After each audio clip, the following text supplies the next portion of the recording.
Now, to begin this evening's program, we would like to entertain you with a short cultural program, and the first dance is a traditional Nepalese dance to the song whose name is Saya Tari Baza. So, ladies and gentlemen, please enjoy our cultural program to this first dance. Thank you.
सायं चकार चण्डताण्डवं तनोतु न शिव शिवम्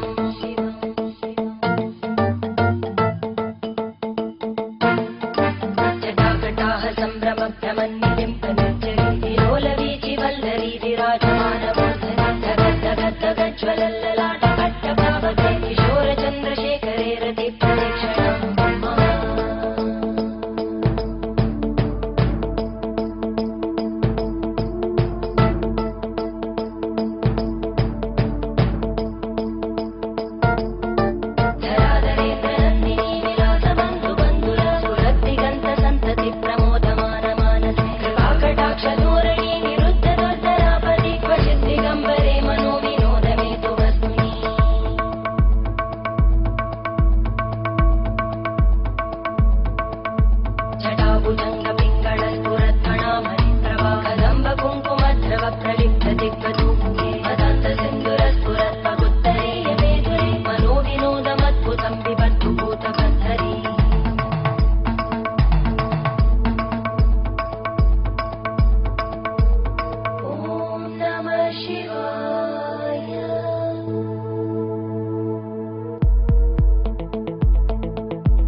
Ladies and gentlemen, for the next 8 minutes, a Durga Natak.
गिरिनन्दिनि नन्दितमेदिनि विश्वविनोदिनि नन्दनुते गिरिवरविन्द्यशिरोधिनि वासिनि विष्णुविलासिनि जिष्णुनुते भगवति हेशिति कण्ठकुटुम्बिनि भूरि कुटुम्बिनि भूरि कृते जय जय हे महिषासुरमर्दिनि रम्यकपर्दिनि शैलसुते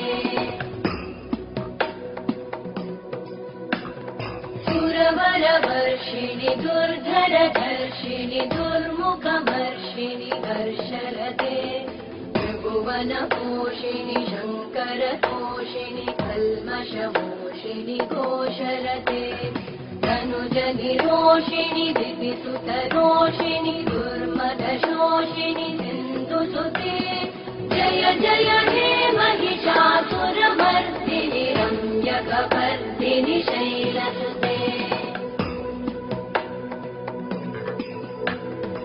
मयि जगदम्ब मदम्ब कदम्ब वनप्रियवासिनि हासरते शिखरि शिरोमणि तुङ्ग हिमालय शृङ्ग निजालय मध्यगते मधु मधुरे मधु कैटभगञ्जिनि कैटभभञ्जिनि रासरते जय जय हे महिषासुरमर्दिनि रम्यकपर्दिनि शैलसुते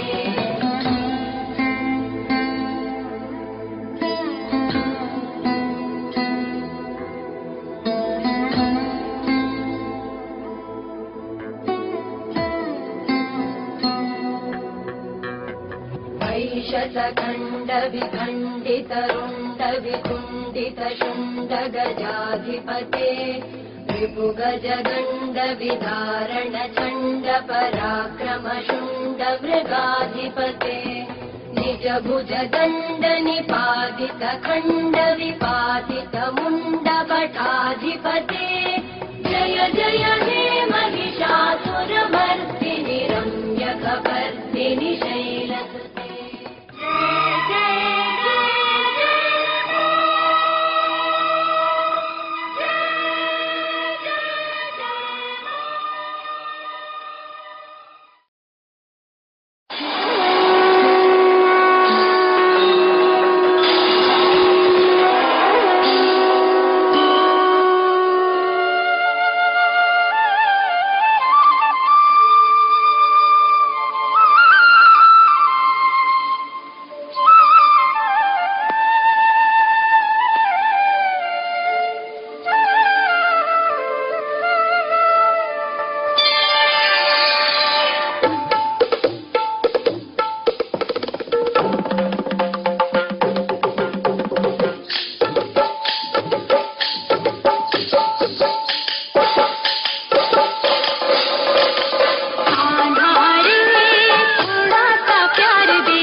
उघार दे प्रेम की भिक्षा झोली में डाल दे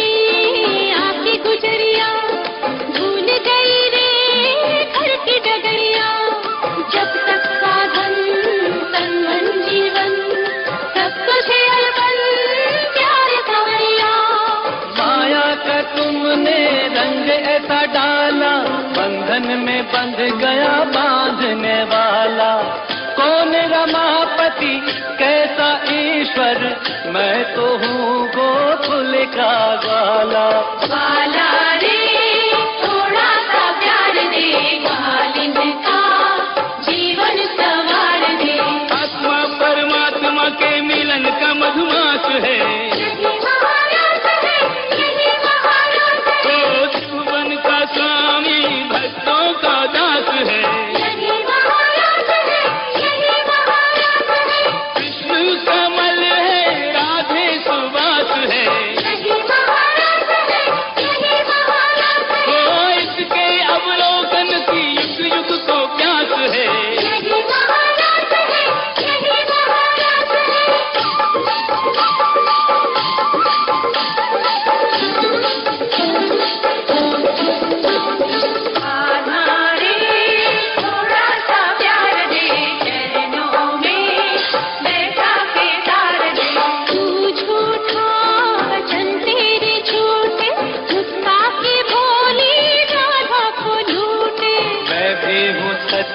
वचन मेरे सच्चे, प्रीत मेरी पक्की तुम्हारे मन कच्चे।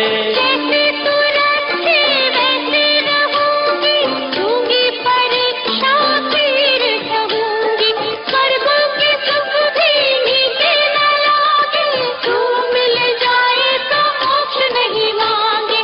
कान्हा रे थोड़ा सा प्यार दे, चरणों में बैठा के तार दे।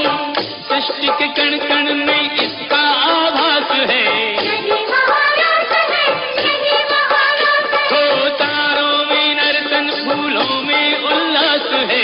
यही महाराज है, यही महाराज है, मुरली की प्रतिध्वनि दिशाओं के पास है, यही महाराज है, यही महाराज है, ओ आध्यात्मिक चेतना का सब में विकास है।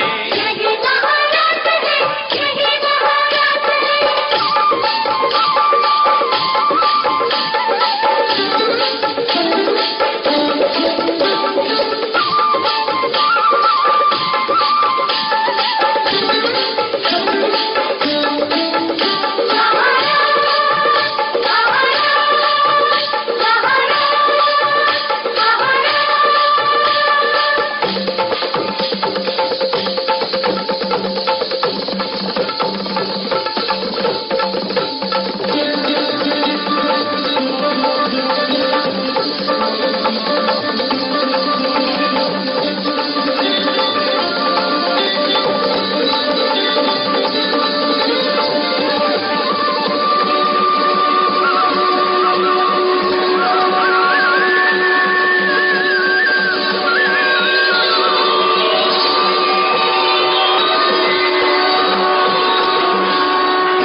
Very good. A big round of applause, please, for all our dancers. Thank you so much, ladies and gentlemen, and we hope very much that you've enjoyed our program so far, because that's the end of the cultural program. But now it's time to begin the main part of the Future of Power program here in Kathmandu this afternoon. Now you will see on the big boards behind me that this program, the Future of Power, is an initiative of the Brahma Kumaris. And I'm very, very happy to be associated with the Brahma Kumaris because they provide for us much of the organization and the basis upon which we can do this program. And so it is absolutely appropriate now that I ask to come to the stage Rajyogini Raj Didi. If you would come to the stage now, please, and offer a short greeting of welcome.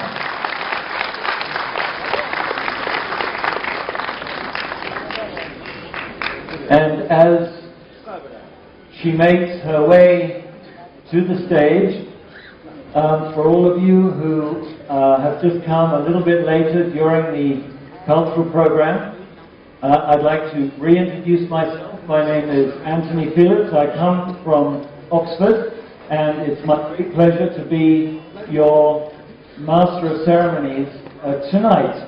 And tonight we hope that by the end of it we will have been able to fully inform you about exactly what the Future of Power is all about, and also why it is so important for you and for the whole world.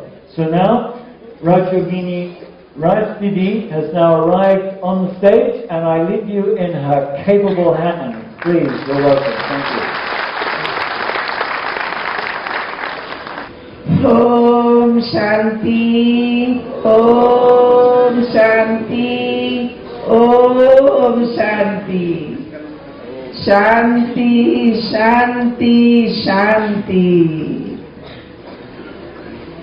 प्यारे प्यारे भगवान के सर्व साथी सहारे, ऐसे समय पर भगवान को सहयोग देने वाले और भगवान हम सबको सहयोग देने वाले, जिन्हें समय के अनुसार शांति, सुख, पवित्रता, प्रेम, प्यार, स्नेह, रियल सत्यता हम सबको चाहिए।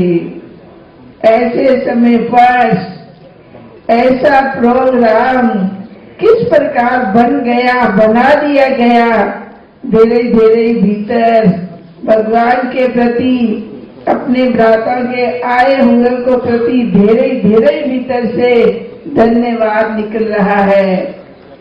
मन के भीतर ये रियल है, सत्य है। सत्यम शिवम सुंदरम। अभी अभी हम लोगों ने प्यारे शिव पशुपति नाथ की महाशिवरात्रि मनाई। ऐसे शिवरात्रि, रामनवमी, बुद्ध जयंती, कृष्ण जन्माष्टमी यानी शिव के साथ रात्रि, ऐसे समय पर शिवरात में आए हुए हैं। रात्रि कौन सी? यही कला युग है, जिसमें हम मानव जीवन पाकर सदा हमें शांति नहीं है, लेकिन हमारा ओरिजिनल स्वभाव, ओरिजिनल जीवन, ओरिजिनल हमारा संस्कार, सुख, शांति, प्योरिटी, पीस रियल है। इसलिए ऐसे समय पर अपने रिजार्व भ्राता जी ने इतना बड़ा हमें अपना समय दिया, और इतना समय देकर आपने किस प्रकार से ये आयोजना कार्यक्रम किया, धीरे धीरे खुशी हो रही है। और हमारे दिल के भीतर अलिकति आता है कि जब से हमने, हमारी दादियों ने, हमारी प्रकाशमणि दादी जी ने विशेष नेपाल की शांति की सेवा के लिए भेजा, आप सबने धीरे धीरे हमें शुरू देखी सहयोग दिया। आज सामने सहयोगी आत्माओं को हेरे बच्ची देखने से मेरे भीतर धीरे धीरे खुशी आ रही है। इसलिए हम सब एक हैं, हमें एक रहना है। अपने नेपाल से सुख शांति का इतना वाइब्रेशन देना है कि हर देश, हर विश्व, संसार जो है वो भी परिवर्तन हो जाएगा, और होना है जरूर। इसलिए हमें अपने मन से, अभी भी देखो अचानक देखा दिखाया, देवी का पाप दिखाया, असुर का दिखाया। अब असुर कौन है? हमारे मन वृत्ति के भीतर जो अलिकति कमजोरी आ गई है, रीस देश अलिकति आ गई है, यही तो असुर है और क्या है। इसलिए राजयोग से ये समाप्त होता जाता है। ऐसे समय पर हमें यूं तो सारा संसार कहेंगे तापनी, आपने नेपाल के ऊपर मलाई पर धीरे गर्व है। इतना मनोवृत्ति प्योर, पावन, शुद्ध, सच्ची आत्माएं हैं। तो सच्चे दिल पर साहब भगवान भी सदा राजी है। इसलिए बहुत बहुत आप सबने ऐसे समय पर आकर बहुत बहुत सहयोग दिया। और भ्राता जी भी देख रहे हैं, सुबह से 2 दिन से आ रहे, धीरे गुणगान कर रहे हैं कि बहुत बहुत नेपाल मलाई धेरै सुंदर लाग्यो, मलाई धेरै राम्रो लाग्यो, इसलिए बोल रहे हैं। इसलिए बहुत बहुत आप सब सहयोगी सदा ही हैं और रहना ही है। इसलिए शिव भगवान पिता हम सब का सहयोगी है, उसका हमारे सिर को ऊपर हाथ है, उसका हाथ है, उसका साथ है। लौकिक रीति में भी हम अपने बड़ों के पास जाते हैं, सिर झुकाते हैं, मेरे आमा तो ये है, रोगी है, बीमार है, फिर डॉक्टर के पास जाते हैं, औषधि सबका सहारा लेते हैं तो अपनी लास्ट में उसका सहारा, इसलिए वही हमारा सहारा इस समय है। इसलिए लगभग राजयोग सीखने वालों को धेरै मन के भीतर परिवर्तन आ जाता है। हमारे भीतर धेरै खुशी होती है। क्या परिवर्तन आता है? घर, परिवार, समाज, सेवा का परिवर्तन नहीं, लेकिन हमारे भीतर अलिखित जो कभी कमजोरी है उसका परिवर्तन। फजूल फालतू अलिखित हम धुआं निकालते हैं, उसका क्या फायदा? अलिखित हमें पानी पीते हैं, क्या फायदा? इसलिए स्वाभाविक लाइफ में, जीवन में परिवर्तन आता है। शांति, सुख, प्रेम, प्यार का समाज बन रहा है, बन जाना है। इसलिए आप सदा उसके लिए सहयोगी साथी, हम सब भगवान के साथी हैं, वो हमारा साथी है। इसलिए Om Shanti, Om Shanti, Om Shanti. Thank you, Raj Yogini, Raj Didi. So I'd like to ask you to remain on the stage, because now, as with all our important programs, there is a lamp lighting ceremony. And so I'm going to call out the names of some of our honoured guests, and if you'd care to join me on the stage for the ceremony. So Mr. Kilraj Regni, please, Mr. Nizar Juma, Ms. Anuradha Koirat, sorry about mispronouncing your name, Mr. Kishore Thapa, Raj Yogini, Raj Didi, Mr. Barry from Edinburgh, Mr. François Bécher from France, Dr. Mitsue Honda from Japan, BK Ram Singh Iyer, BK Chilak Bab, yes? Okay, could you say it into the microphone? Oh, please, Dr. Arjun Deva, calling for lighting, please. Okay, very good. Okay, now I mustn't lose my place. So, Tilak Bahadur Shahi, please, Dr. Sarah Eager, a minute, and Sarah Fitzgerald, Serena Ricks, Tripathi, Terry Bourne, Kiran Ben, Baba Maya, Hari Nepal, Tikaram Aryal, Kishore Mara, Dil Prasad Pokral, VK Leela, Sister Miral, and some more. Wholesome?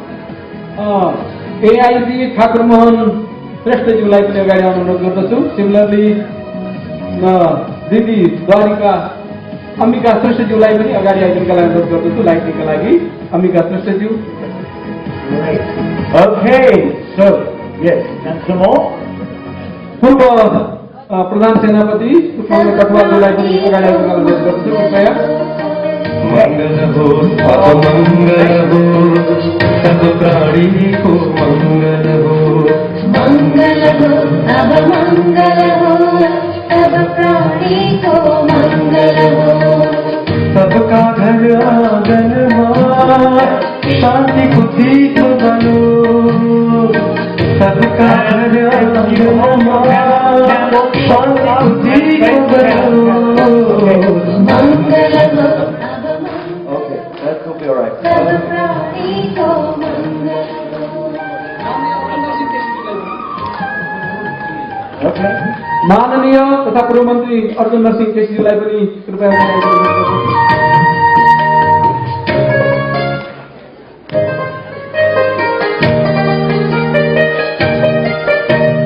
देवी देवताहरू को आशीष सबलाई प्राप्त भइरहो। देवी देवताहरू को आशीष सबलाई प्राप्त भइरहो। सबका घर घर भक्ति भाव को सुमधुर संगीत बजिरहो। सबका घर घर भक्ति भाव को सुमधुर संगीत बजिरहो। Thank you very, very much. If you could all please return to your seats. Thank you so much. because now we're really getting into what this Future of Power program is all about.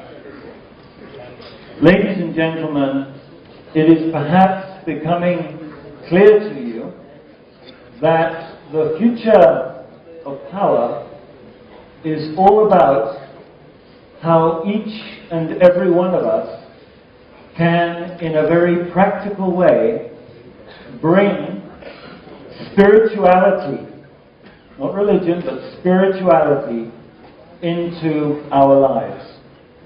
And tonight I'd like to introduce to you one of our guests from the United Kingdom, who is someone who I first met in 1983, a long time ago, and at that time she had already been deeply involved in her own spiritual path for many years. This person is a medical doctor, a psychiatrist who works for the National Health Service in the UK, but also works in private practice as a senior consultant, consulting the very top echelon of people in the City of London. She is an extremely experienced physician. She is someone who has lived a very, very interesting and wide-ranging life.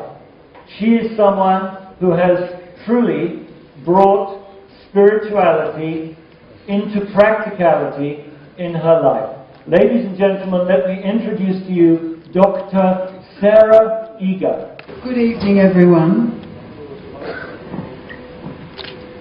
I'm very honoured to be standing here speaking to you tonight. And why should someone from England and Australia come to talk to you about spirituality? That seems very cheeky to me. I think you all know a lot.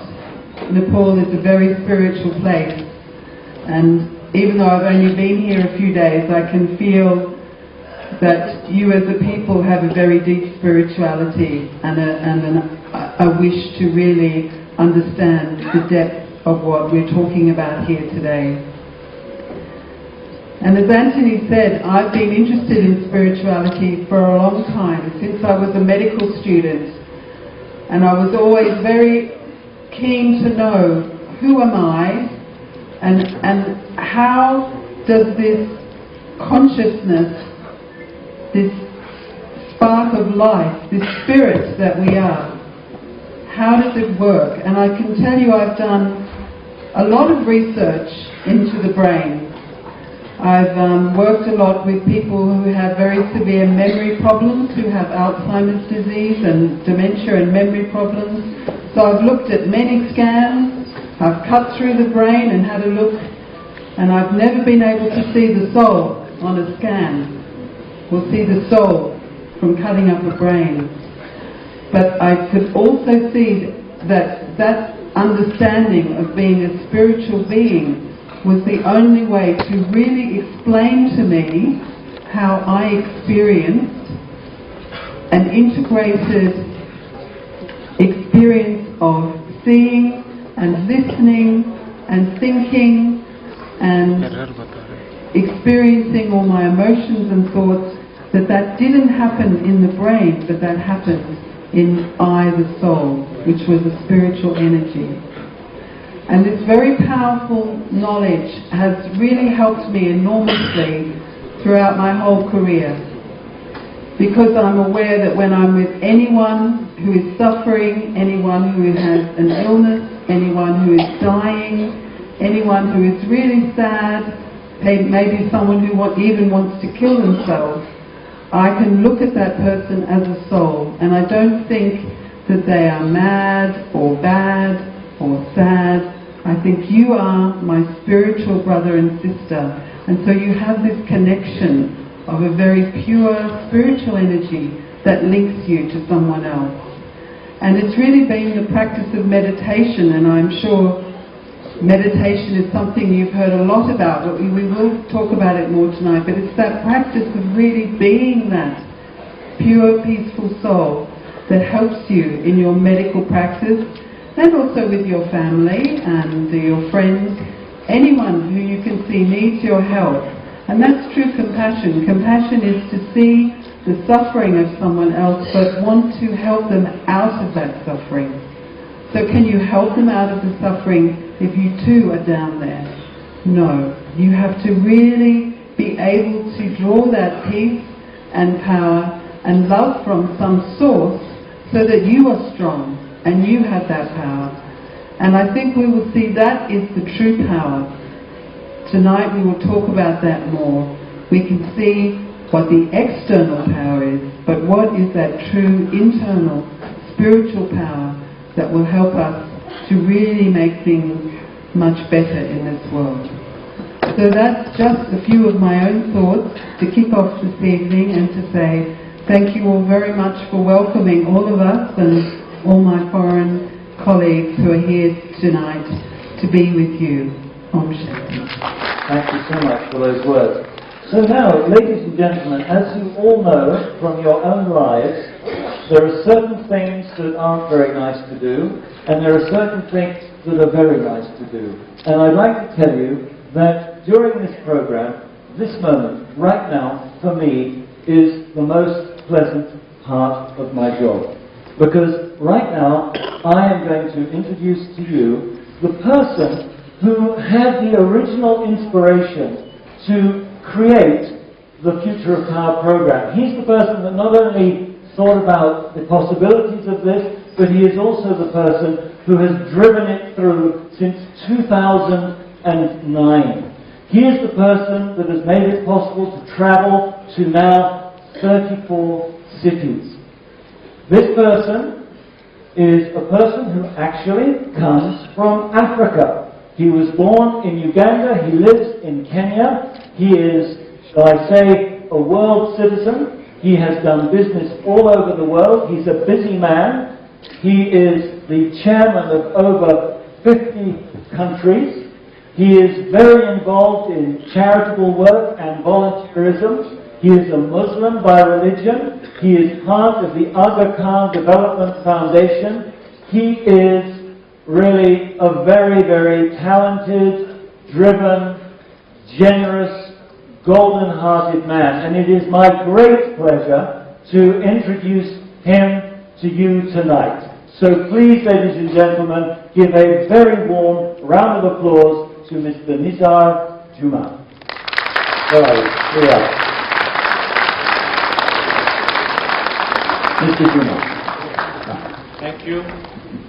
This is Mr. Anthony Phillips. I know, they know that. I told them. Everybody is introduced by him. He thanks everybody.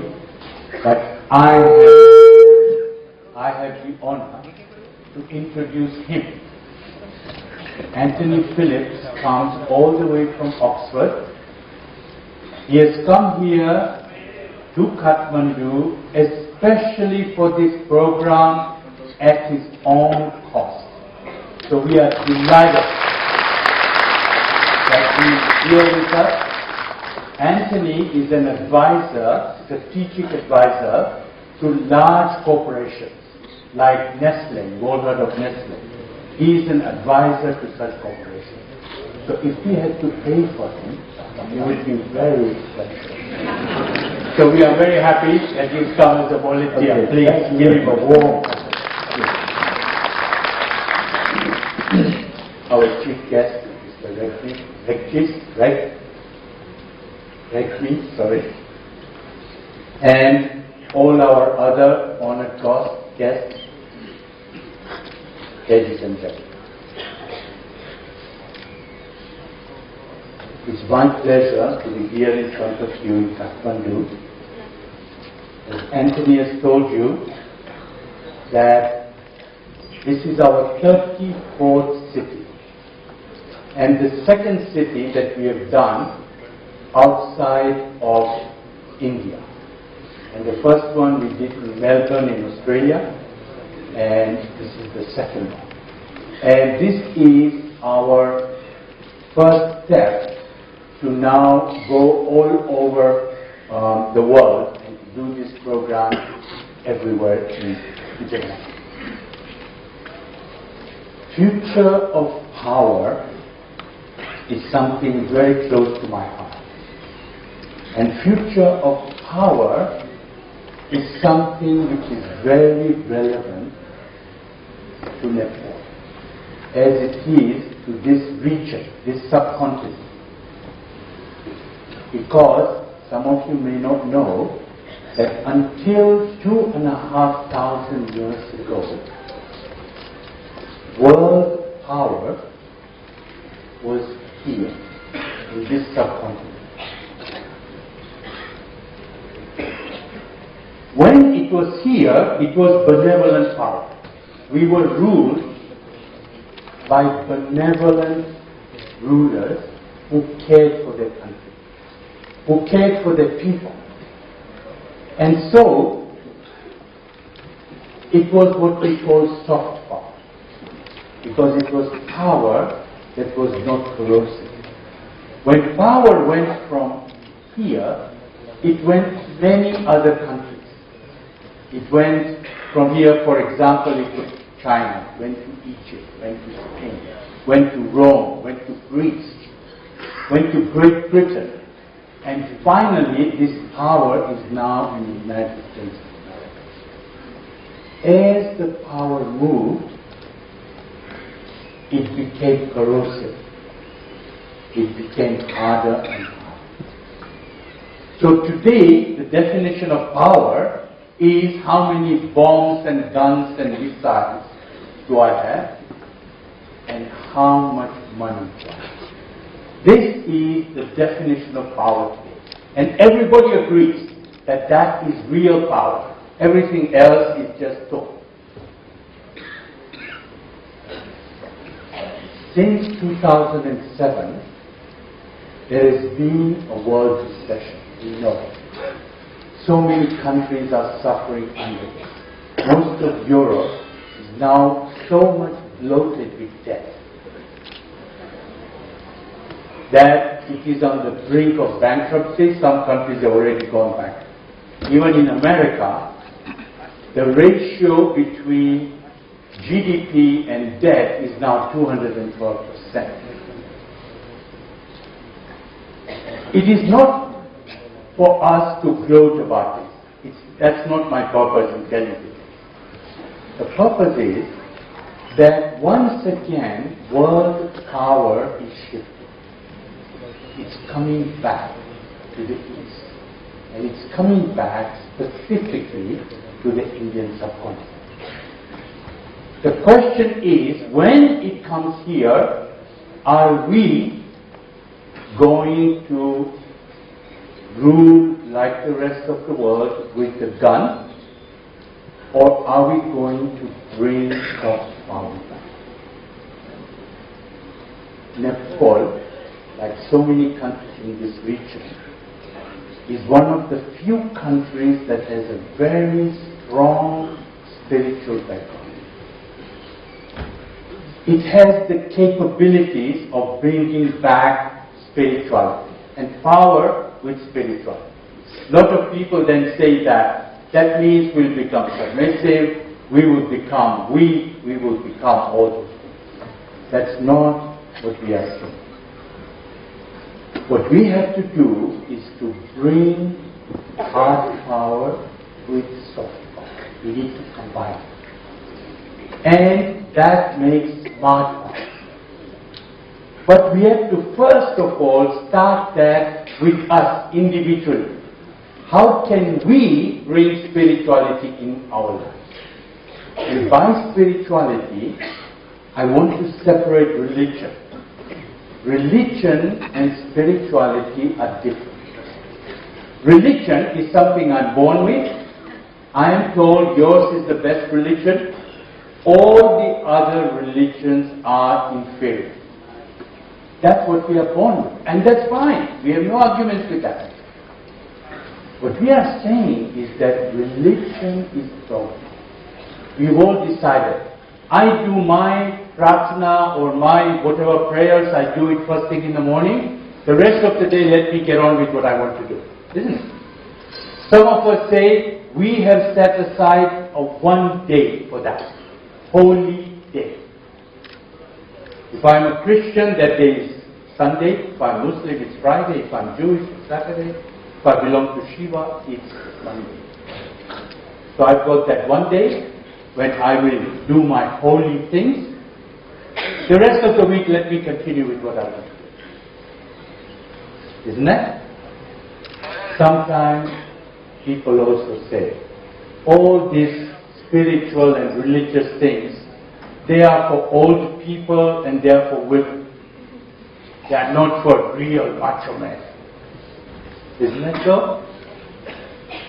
How many agree with me that it's not so? Because today we don't want to make a mistake. Today we are saying exactly the opposite. That it's not a special day, or not in the morning or in the evening. I have to bring spirituality into my everyday life. And how can I do that? It doesn't mean that I have to sit in a corner every minute of the day and pray. It's not what we are talking about.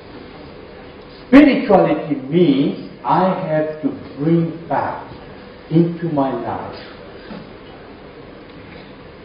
integrity.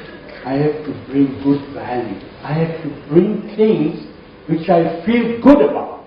Because all of us have an overseer which tells us what is good and what is bad.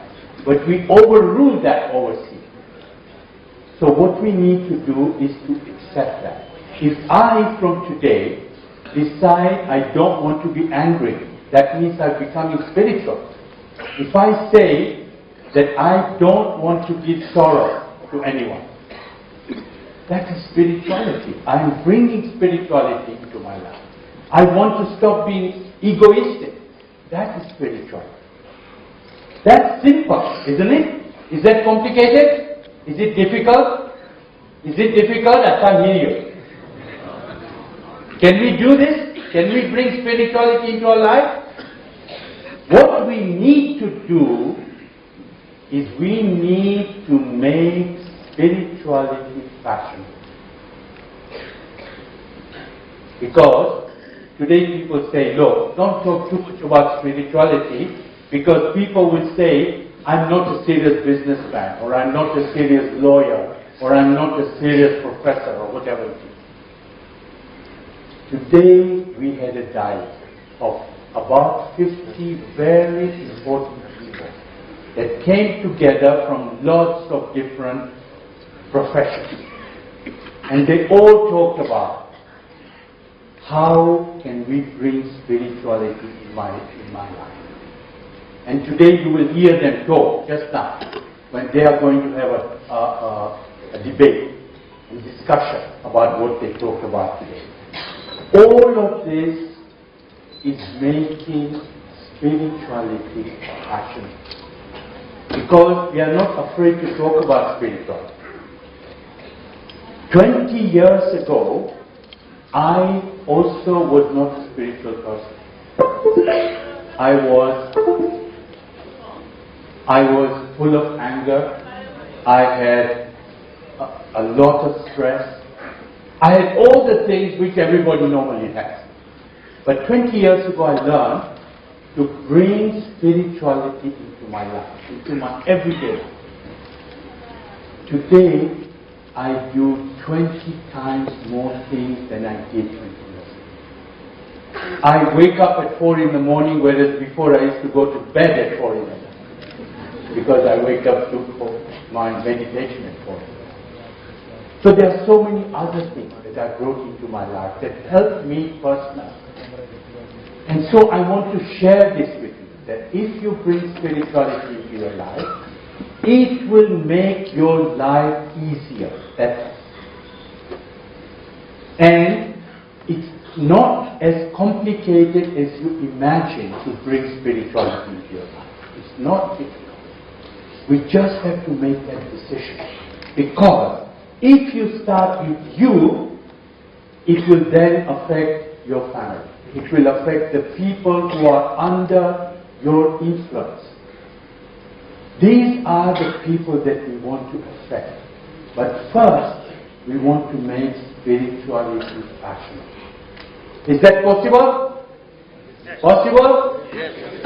Can we bring spirituality into our everyday life? If you say yes, then I can come back after this talk show and go through 10 points with you that you can bring into your life from tonight. Not tomorrow, but tonight. Do you agree? Yes. Louder. Yes. Okay. Then we are agreed. I will come back and we will go through in a short space of time. Don't worry, it won't take very long. And we will go through point by point of how each one of us can bring spirituality into my life. Okay? Thank you for your listening to me. Thank you, Jack. So now, ladies and gentlemen, I have come now to the point where we invite some of our guests that attended the dialogue this morning. And the purpose of this whole thing is that a few of us can just sit here, and I'm going to interview them, and through the interview, I hope we're going to be able to transmit to you some of the depth and joy that we had together as a group. And to do this, I have guests from international guests and guests mainly from your city here in Kathmandu. So if I could ask to come up onto the stage, Dr. Arzurana Duba, please, Ambika Shrestha, Mr. Kishore Thapa, and Monsieur François Béchet from Paris. So please do come onto the stage to join me. Welcome. Now, do come here. Thank you. And Kishore Thapa, please do come here. And Ambika Shrestha, is she in the audience? Or yes? Do I see her coming? Yes? Yes, hello. Hi. Bright lights here. Do come and take your seat. I hope you're not too far away there. Nice to see you.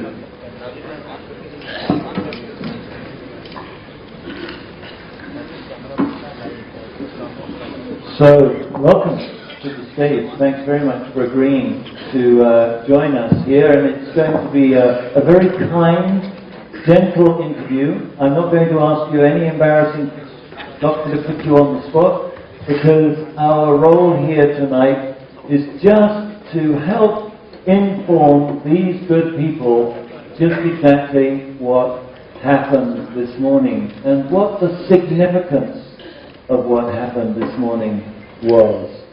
So, well, why don't I start with you, Ambika Shrestha. You, from my notes here, are currently the president of a group of hotels, and you're very involved in travel and all the rest of it, so you are totally aware of the importance of tourism and the importance of the effect that Nepal is having on the whole world as a tourist destination. And so you're a leading person in your field. I know you enjoyed it this morning because I just got from your face as you were with us this morning that you were enjoying it. And I would like to give you the opportunity now, just in a brief word, to tell us what you got mainly from your experience this morning. What insights did you get? And what was your general impression of what we did this morning? The experience was great because we met with so many people from all over the world, and we all shared our experiences. And what we talked about was the future of power. But what is power? That is what we talked about. What is power? Power is not what you get from something. Power is within you. What you have within you. First, to know yourself. What you are. Who are you? And what are you? And from your experience in your life, do you think that's true? Yes, that is true. That is how you go through. Yeah. Yes, so I have thought about that. Thank you. Great.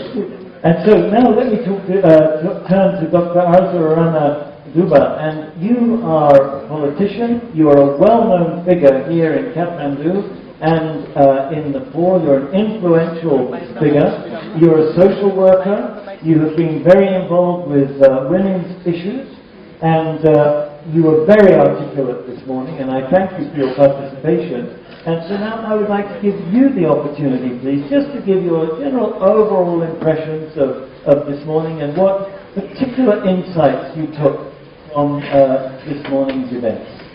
Thank you so much, Anthony. It was really a pleasure to be part of this workshop on future of power. I was very curious, about what would be explained there, because I never really considered myself much of a spiritual being as such, and we discussed at our table about ethics versus or along with spirituality.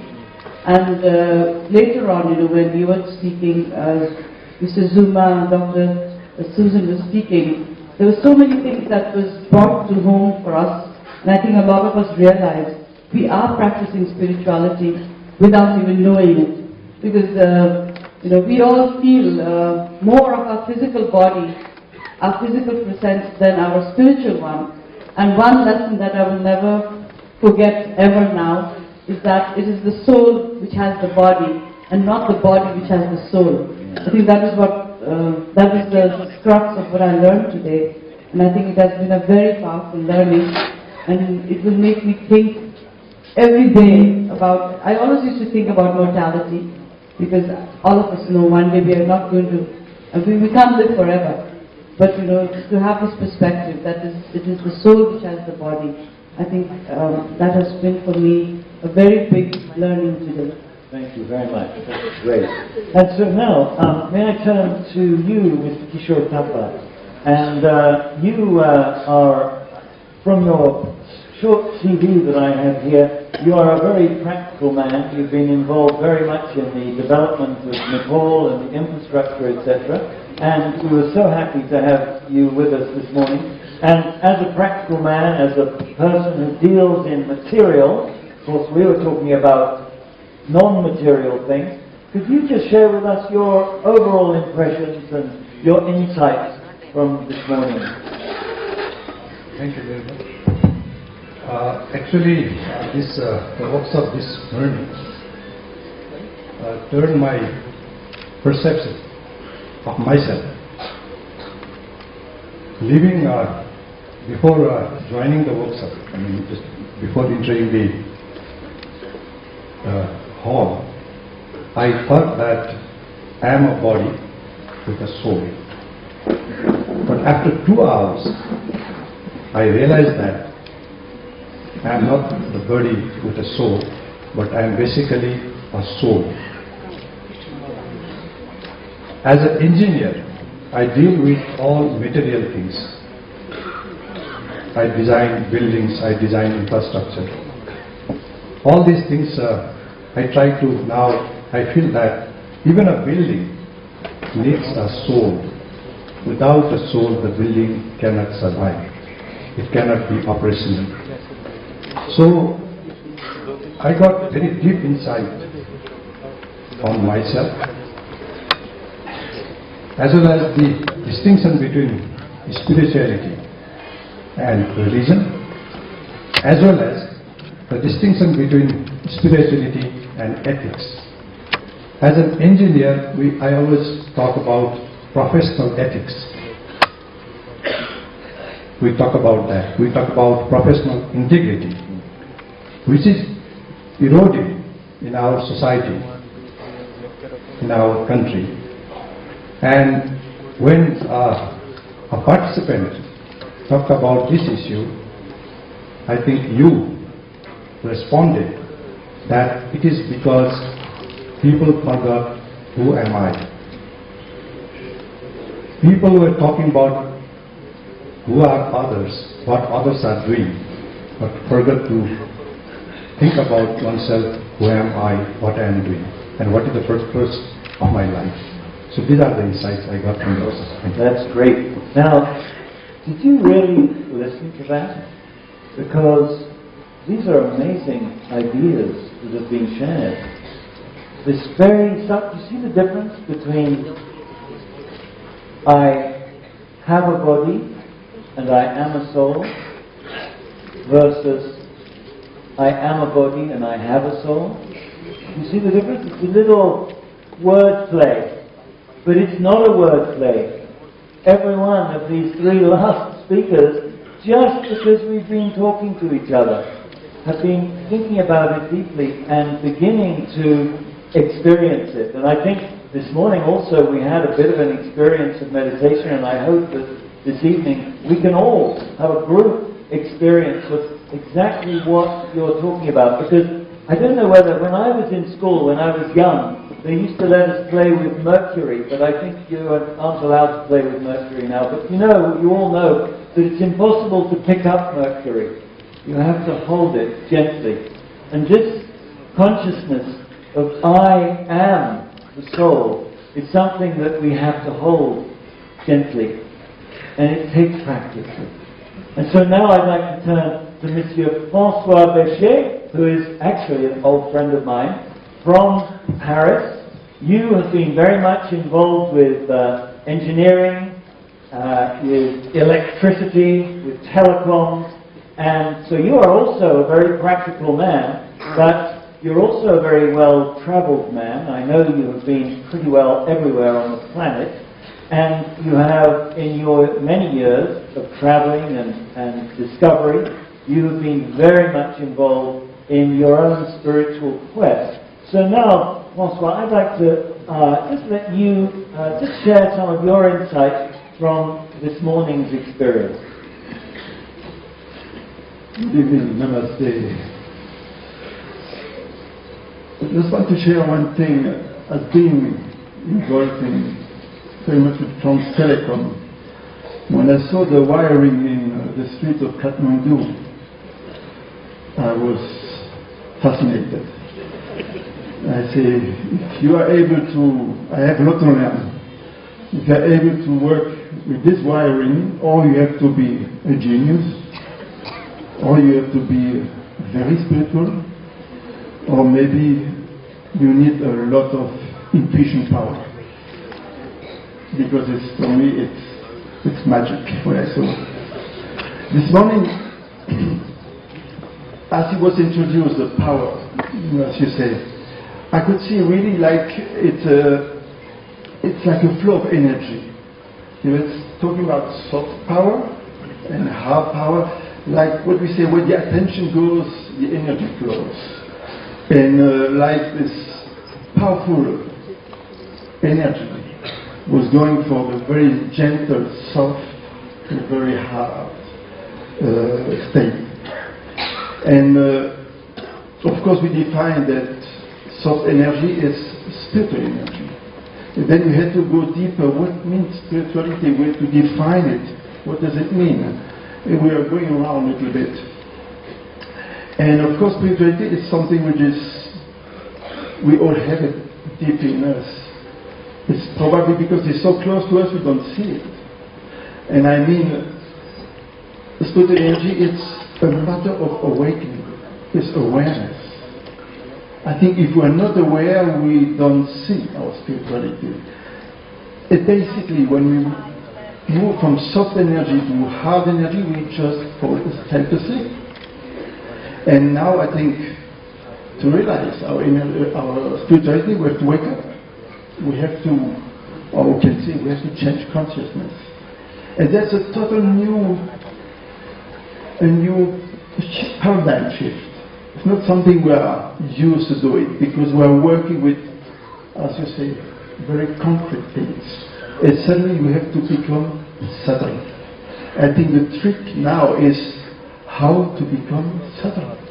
How to catch something which is so close to us, but we don't see it. And as we were practicing meditation this morning, I had really the feeling that's like we were using a microscope. Because without a microscope you cannot see, the very, very small things. And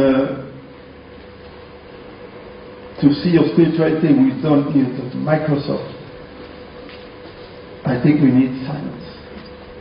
I think through science you can see subtle things, gentle things, and what is the most deep in us. So it's like silence cleans the lens of the third eye. Yes, one way I see it more. What puts clouds in our mind, I think it's all this noise which is in our head. And I think this noise is all the distraction, we get caught in everyday life, we get caught in, of course, material things, we get caught by our own body, to give definition. You know, we are maybe a soul before being body, but we are so close to this body we don't even see. And this creates a huge noise in our own mind. And that's what I mean, if we don't have silence, we cannot see between us. This is a great point. Let me just go now back to Ambika Shrestha. We've talked about this realization and the need to realize, the need to actually experience what, if I could call it, soul consciousness. And you just spoke about it to me in such a way that, even though you didn't say it, I got the impression that these are ideas and these are things that you have practiced, that you are very deeply interested in. And so I think it's appropriate for me to ask you the next question. And I'd like you to share as much as you can to help all of us to understand the process of getting there. Could you, in your experience, just share with us what you think are the main obstacles to this realization of the self as the soul? And what are the obstacles to living practically a spiritual life? Thank you, Anthony. Yes, I have gone through a lot in my life, and I have gone through a lot of these things. And to go through that, I had to learn the hard way to get over a lot of things. So this has taught me. This morning, I was reminded certain things of what I had been doing, what I had been going through. So that made me more conscious of certain things. But to go through life as I have, it needs to give you that strength and that will to go through. And it is hard, it is difficult, but you go through that with realization that it is not you alone which has to do this, but there is help right around you. The universe is with you. The power is around you. It's not only within you, but you reach out to the power. But I don't mean the power of people, the power that is in the universe, in the air, which you need to get to you inside. This is subtle power. Subtle power that is there, which you need to draw on to give you that strength. And in order to get that subtle power, do you yourself have to become subtle? Yes, you have to become subtle. And so my question is, what is it that prevents us from becoming subtle? Why don't all of us already do this? Because we need to face a lot of things all around you. Things are difficult. You face difficult people. You face difficult situations. And you need to go through them. That you need to face. That is not subtle. All the difficulties that come around to you. But by being subtle yourself, you become strong. And then that makes a shield around you to be able to face anything that comes on around you or in front of you. So what I'm getting here is the importance of really doing the inner work to develop inner power.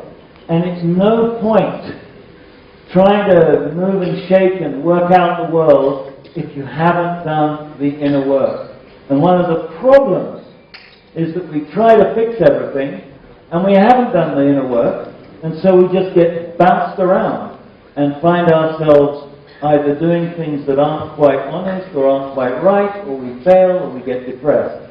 Is that right? That is right. Yeah. And I'll just give you something that is my own experience. I have gone through, just not too long ago, through a period where I could say I was nearly gone.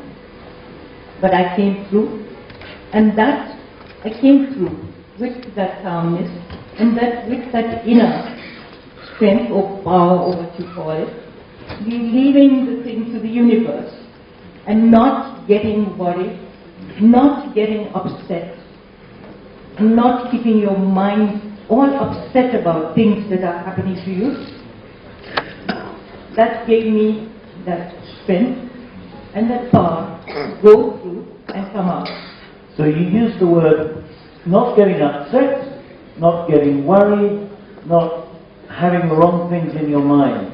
So all those things are things going on inside. So the work is not to fix the outside. Work is to fix the inside. And it's your advice that there is power outside that we can tap into. And this is the most interesting point, because we need to tap into that power. So now let me just turn back to Dr. Arjun Rana Duba. Now, you're a very practical person, and you're a person that I know has had a lot to do with women's issues. And I would like to ask you, and we haven't rehearsed this, so I don't know what you're going to say, but you know about women's issues, and you know about the power of women. And I would like to give you the opportunity now to say a few words about what your concept is of the role of women in moving the world forward in this whole area of becoming more powerful internally, so that we can achieve all those things that we've been talking about to help the world resolve its problems. That's a very interesting question. And if you look, the role of the mother, the most powerful being on earth is the mother. There's no doubt about it. If we get children, women will stay awake for days on end to look after a sick child without getting sick herself. And I think, what we talk about in the morning, being your outside persona and who you are inside, I think it comes closest. Who you are externally and internally comes closest when you are a mother. Because you can never lie to your child. Or you don't want to lie to your child. And you don't want to give your child anything that is wrong. Even the worst person on earth is a good mother. So I think the power of women is in being mothers, and if there were no mothers, I don't think human civilization would have come this far. So, the inner and outer person that we talked about, how do we bring these two together?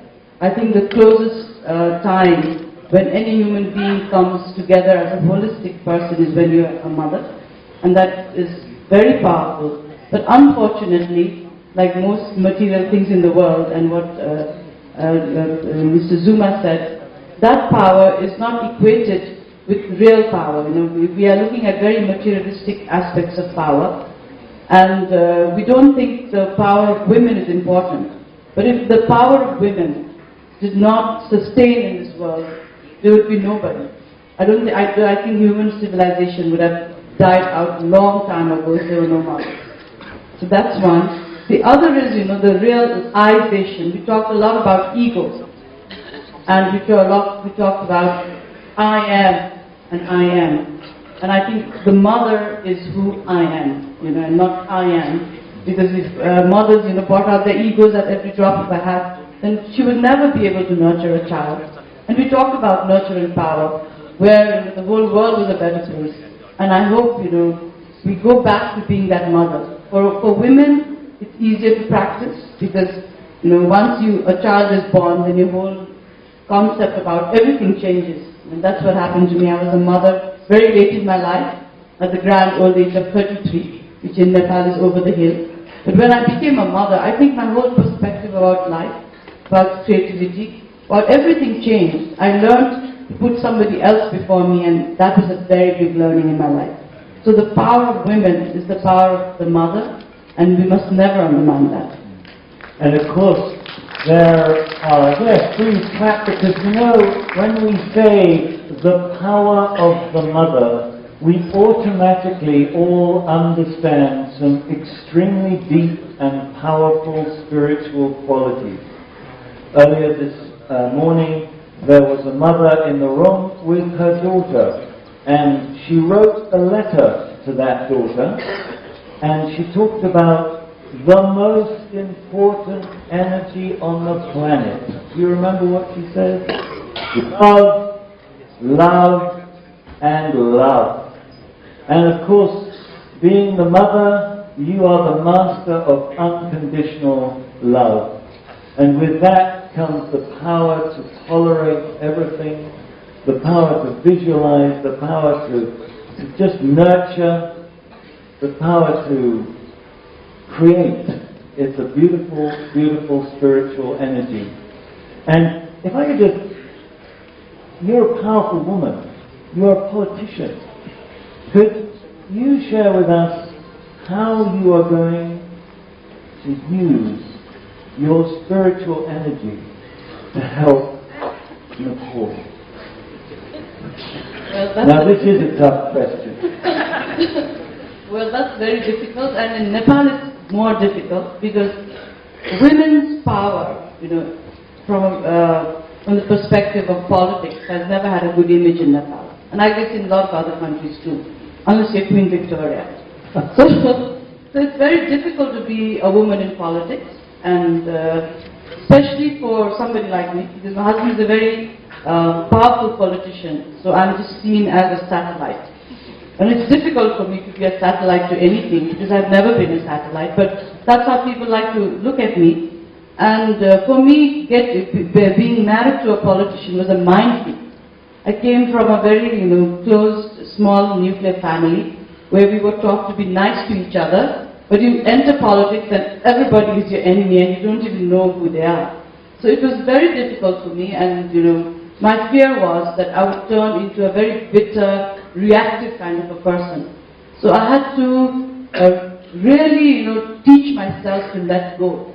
It was not easy. It's very difficult to let go when people are throwing bricks at you and they want to write something rubbish about you which you never did. And but I realized that if I let that affect me, I'm going to be the loser. And that's when I learned the lesson about time.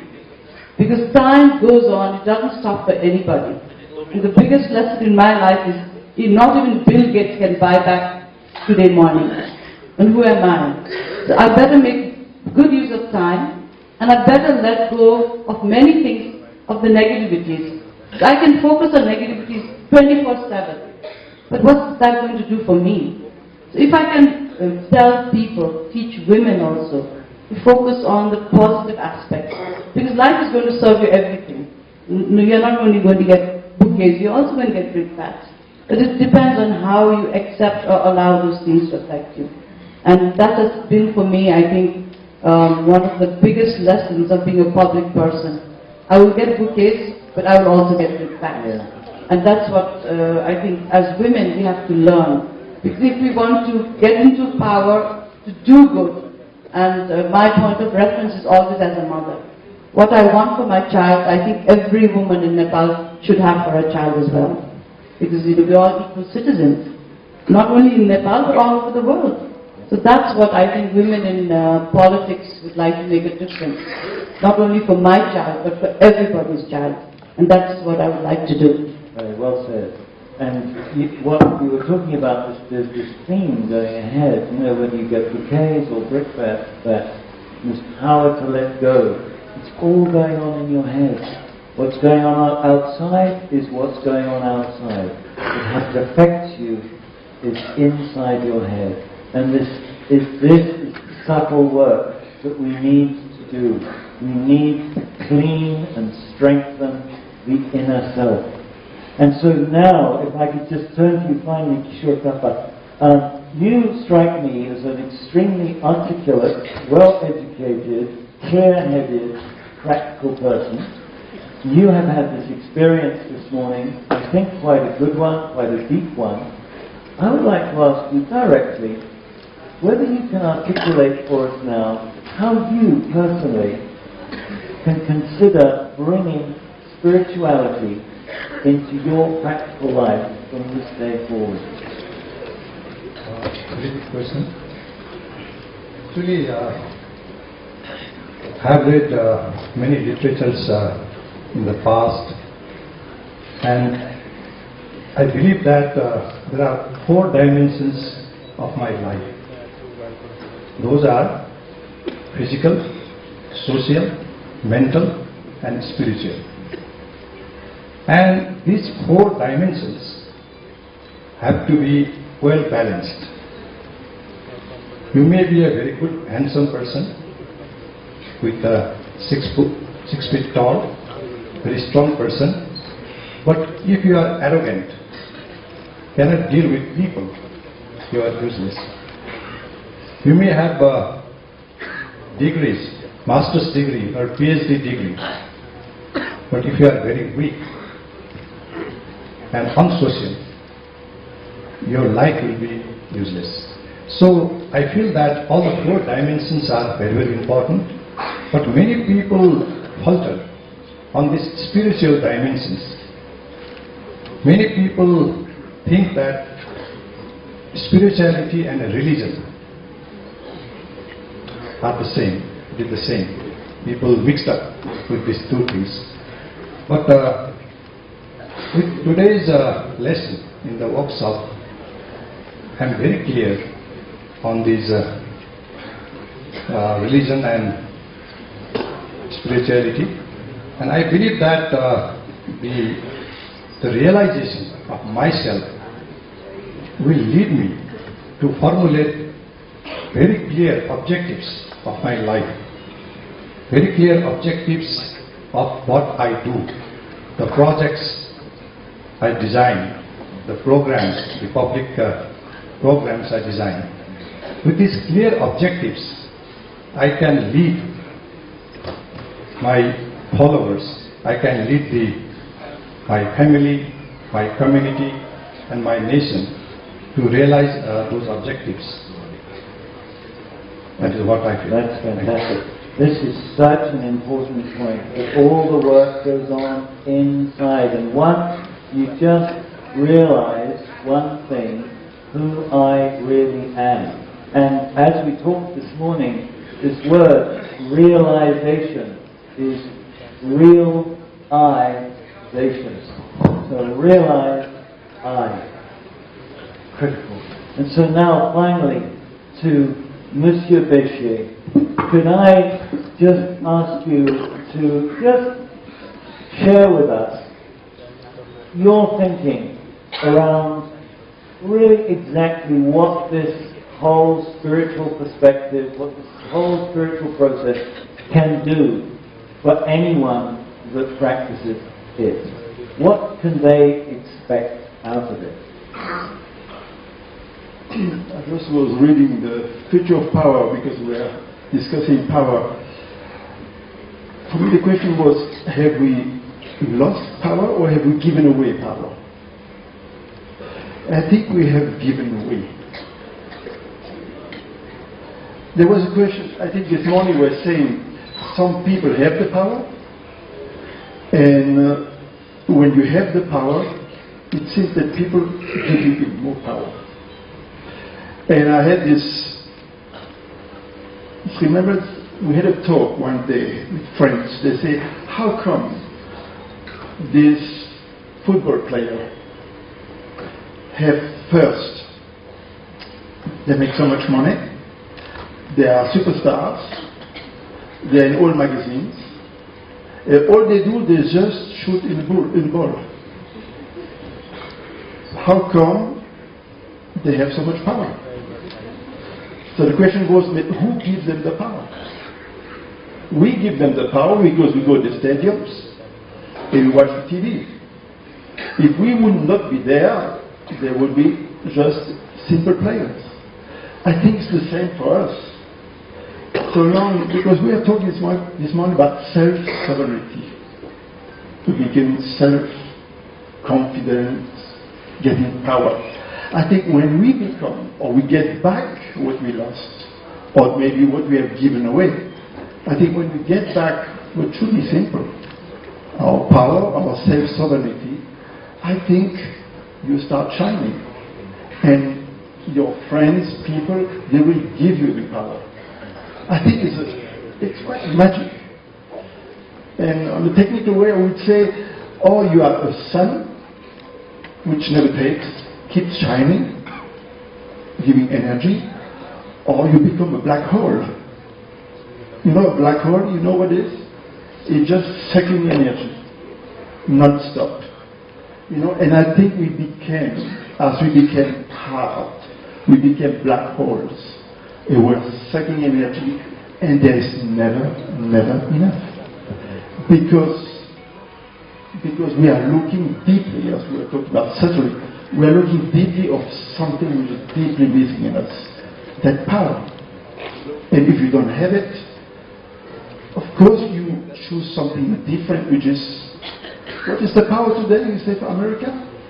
The power is money. It's the Almighty God. It's euro, dollar. But He never gives you the power we need. So that's why I understand deeply what spirituality means, is to become sovereign again, to get back to your feet, to get back to what is legitimate. Yeah. Legitimacy. And once you get there, you don't have to do anything. I think you get the power. And maybe the other step you were saying, or you were talking about the universe. I like this point because when you get aligned, because this came out this morning, this alignment with thoughts, word, action, alignment also with your happiness, your peace, your love. I think what deeply you are, what you are really deeply. When you are aligned with yourself first, you feel good, you feel powerful, and I'm sure you also attract the energy of the universe. And we're talking about the divine. I think if we want to get close to the divine, we have to be first very close to the self. So it's a whole, as we say, it's our homework. But I believe, yeah, we have to realize what we have lost, and we can get it back. We can really get it back. I don't know if there's a formula for that, but it's... Well, let's try and give everyone the formula. There's really only one thing to do. Remember who you really are. Allow the power to come in. Become who you are. And then there's really only one job. Just shine. Just shine. And so, we've come to the end of our time here. I'm looking at the clock. I'm a couple of minutes late. I want to thank each and every one of you so very, very much for shining with us on the stage. And I hope you've all appreciated what they've said, and I hope through this you've got to understand what we did this morning. So a big round of applause, and I ask you to just go back to your seats, and thank you so much for your kind participation. So yeah, a big round of applause for them. Lots of courage to come up here. So, you know, ladies and gentlemen, this morning we, thank you so much. You know, ladies and gentlemen, this morning we invited many of your leaders from here in Kathmandu, but also we were so happy to be able to be the hosts to a number of people from all over the world. And we thought that it would be great if we could just have them come up on stage and just for 1 minute only introduce themselves, give you their introduction and their greeting from each of their parts of the world. So if I could please ask Dr. Mitsui Honda from Japan, Mr. Barry from Edinburgh, Scotland, Sarah Fitzgerald from Cambridge, and Madame Terry Bourne from Paris, and Ms. Serena Rix Tripathi from Sri Lanka, and Sister Mireille from France as well, Yeah, no, she's not here with us. Okay. And so is Miss Serena here as well? Okay, no, maybe not.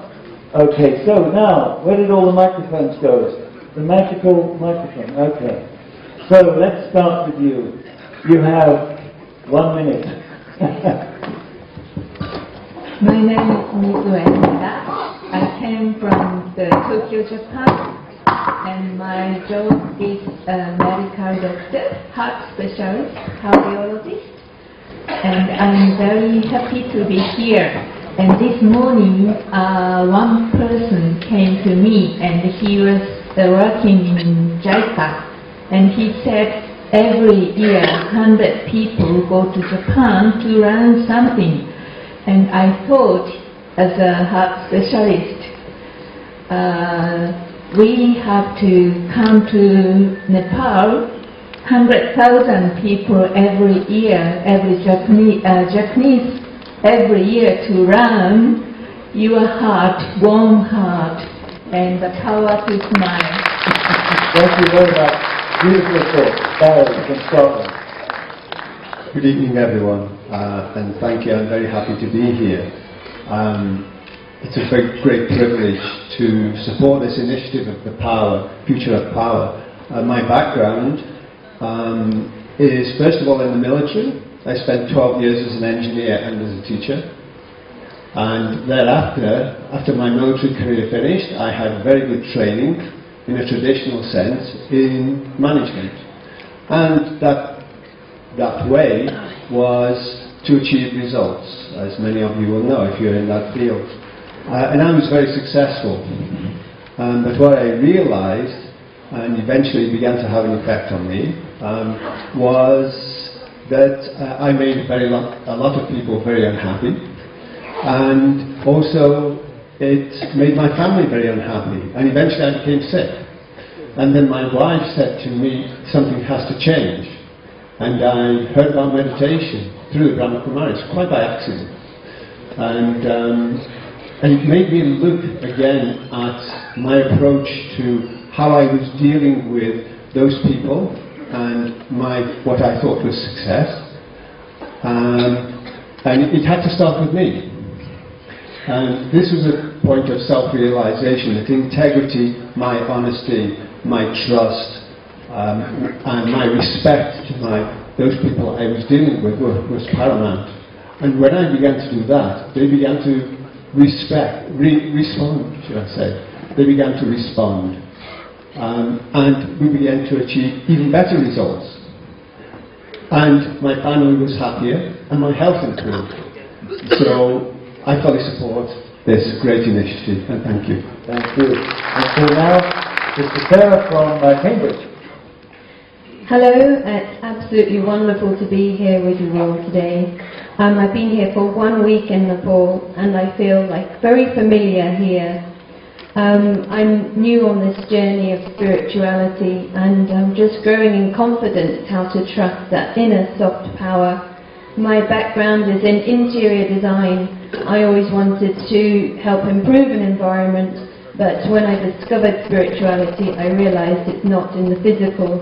It's about looking at this interior design that's closer to home. So this journey is a lot more magical than I could have ever realized, and thank you very much. And now finally, Madame Thierry Vaughan from Paris. Good evening, everyone. I'm really happy to be here with you. I live in Paris, in France, and I have now retired, so I have a lot more time for spirituality. But I was a teacher, an English language teacher, for 35 years. So I think my whole life has been in spirituality. I have the most wonderful students that you could ever wish to meet. I taught for 10 years in Africa and 10 years in Asia. And in the schools, often we had up to 50 different nationalities and just wonderful, wonderful children. And the Asian children just taught me so much about respect, about family life, about honor, about the way of life that is beginning to be missed so much in Europe today. Thank you very much indeed. So ladies and gentlemen, our international guest. Thank you so much. Thanks. Can I take that microphone from you? Great.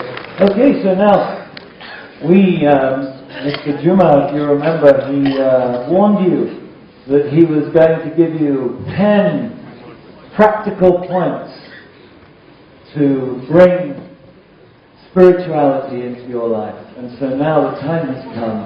And so I think if I say the right words, out of the side will come Mr. Nizar Juma to share with you the 10 secrets to spiritual success. Mr. Juma. Thank you. Thank you. So are you all ready to adopt spirituality in your life? Something that you have to adopt today. Okay? Yes? Yes. Now, you see, it's stuck there. Because I couldn't hear properly. So, can we? Right. This part we call self-mastery, because I am the boss of my life. Right? Each one of us is a boss of their life. And today, we are going to take control of our life. But,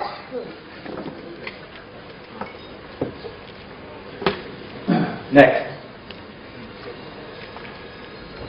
Okay, so I need to start making New Year resolutions today. What's the date today? 7th of March. 7th of March, we start making New Year resolutions. Okay, next.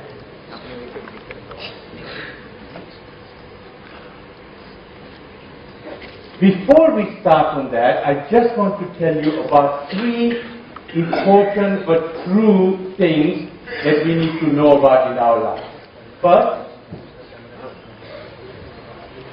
everything is cyclical. Okay? Whatever you can imagine goes in a cycle. Life and death, morning, night. Even in business, we have something which we call product life. We have a new product that you introduce, the life cycle has started. Eventually, it will end. Unless you innovate, everything is cyclical unless you innovate and bring in a new factor. Even relationships. You know that if I don't innovate a relationship, after a while, you get boring. Nothing new going on. Your wife will say, hey, nothing new is going on. You are getting old-fashioned. You are getting boring. So I need to bring newness, innovate. Lots of companies that don't exist anymore. You remember Raleigh bicycles? Where are they now? All these lots and lots of household names are all gone because they did not innovate. We need to bring something new into our lives every day. Something that I need to bring into my life. So this bringing in of something new in terms of spirituality into our life also becomes part of the innovation process. Next.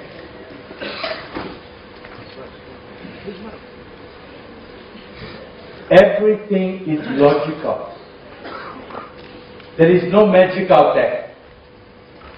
Everything has to have a logical explanation. You know, all these magical things that they tell you. And then the waters of the river parted. And then the people passed away and then they went back again. All this is rubbish. There is nothing like that. Everything has to have an explanation which is accessible to me, not to somebody else. So I have to keep this in mind. Bring logic into everything. When somebody says, then this happened or that happened, it's not true. Even God doesn't do magic. Not magic. It has a logical explanation. Everything. Next. Oh, sorry, I missed that one. Go back. Everything is just. There is no injustice because we have the knowledge that what goes wrong comes wrong. Okay? Everything I am today is because of my past karmic accounts. Everything that I am today is because of my past karma. So, who do I blame? They are my children that have come. Can I discard them and say I'm not responsible? Am I am responsible. So who can I blame? I cannot blame anybody else. However, I can change the future. My past actions are responsible for my life today. My present actions are responsible for my future.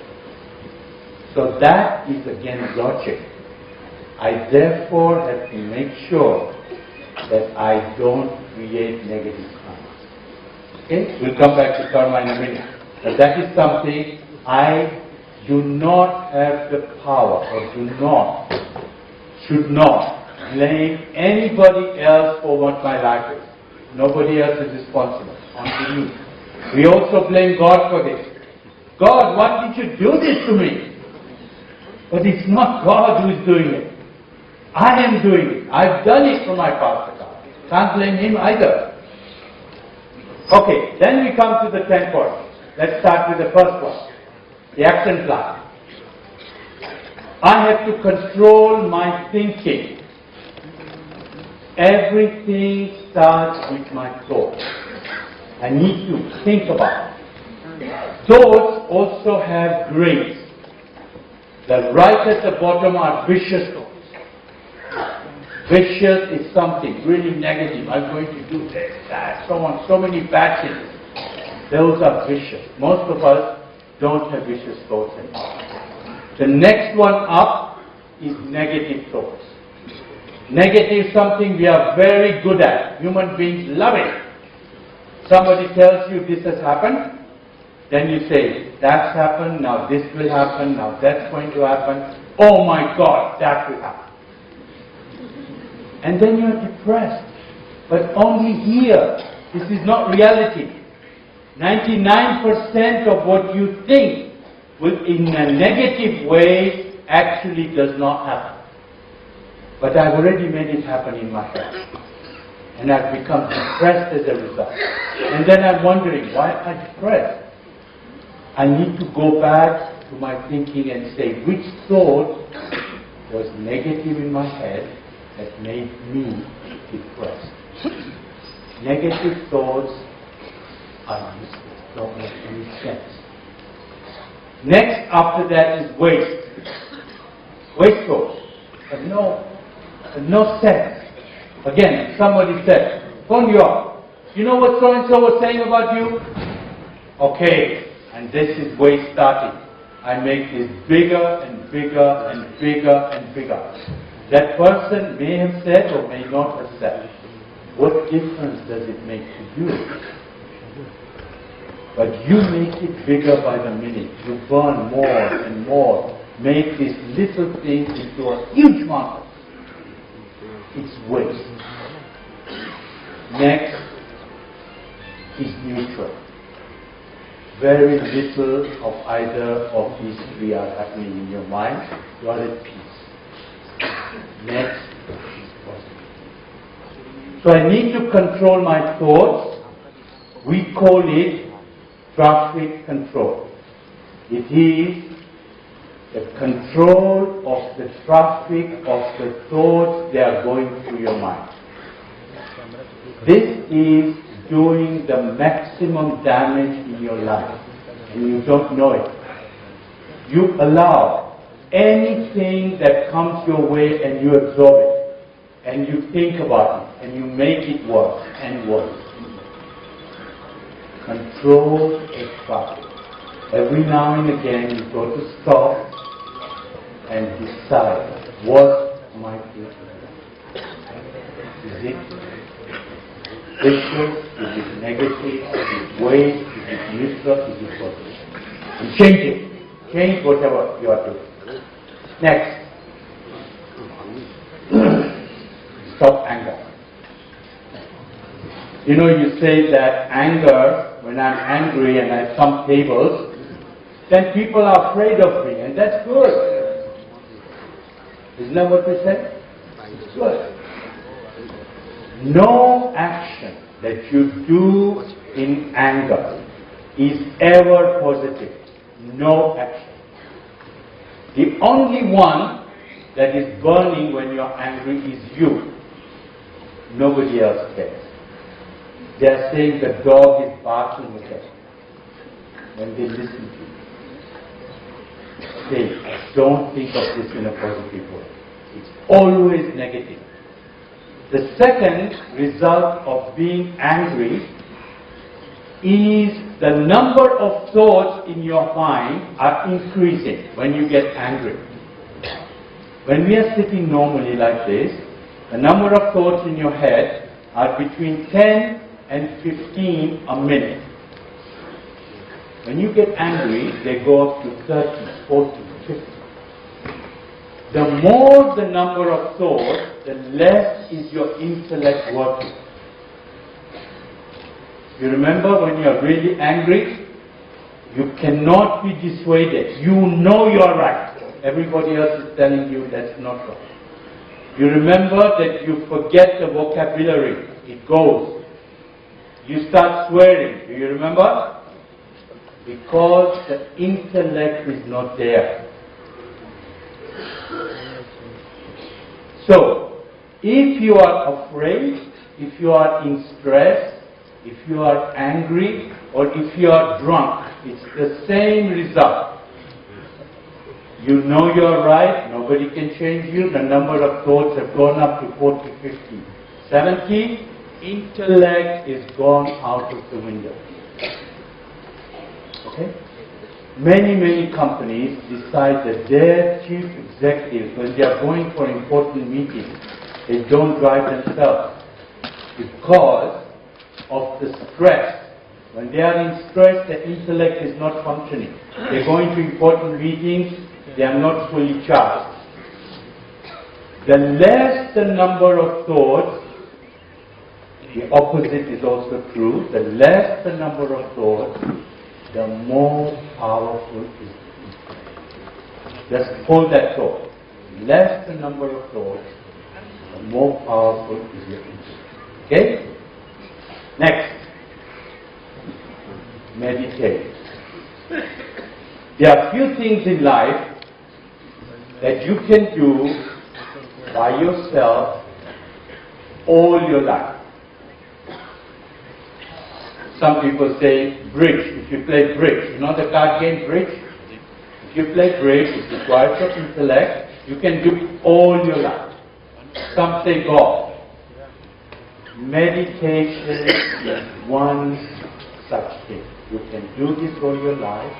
It is the most powerful thing you will do. It is an armory that you need to have. You must possess it. When things around you are getting more and more negative, more and more difficult, how do you cope with it? You need to become eternally more powerful. Then you can cope with whatever life is throwing at you. Think of the demands on you personally, of your family, of your children, of your parents, of your demands of your job, demands of running a household, demands of your institution. They are getting worse and worse and worse. Yes, you might be making more money.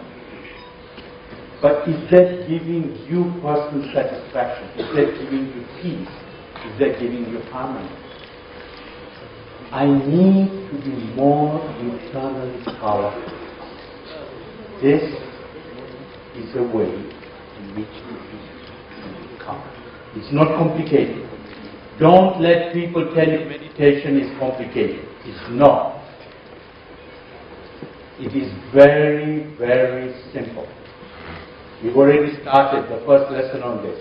Somebody said, I need to know who I am. And I am a soul in a body, not a body in a soul. I need to get this right. This is already the first lesson. I am a soul, so I'm soul conscious. This is the first lesson in meditation. When people tell you meditate in this way and that way and sit in this way and breathe in this way, the only thing is sit comfortably. That's your first step. Then become soul conscious. And then the next things will come. We are going to give you an experience of that in a minute.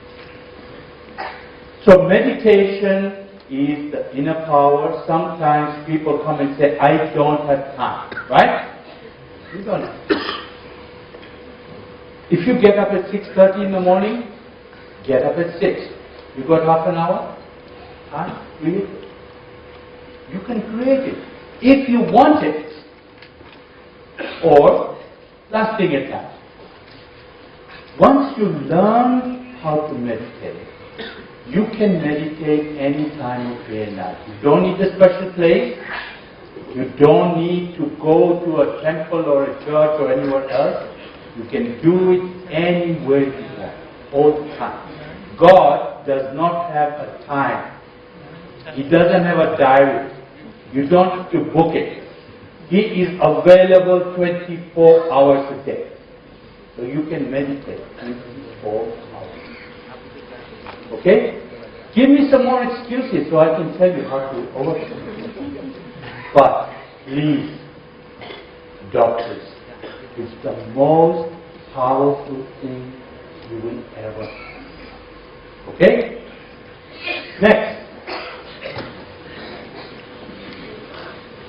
You remember in school you studied about principles of Newton. This is the third principle of Newton. Every action has a direct and opposite reaction. If I give you sorrow, I have to take sorrow. Okay? I have to take it back. Don't say maybe. You say, I saw this person all his life, he stole from people, he gave sorrow to everybody, he did all the bad things, and then he died. Where is justice? Then I show you a little child in Africa who is suffering from malnutrition and disease. He has no chance of getting out. And you say, where is the justice in that? What wrong did he do to suffer? The only thing is we don't marry the truth. Every action has a direct and opposite reaction.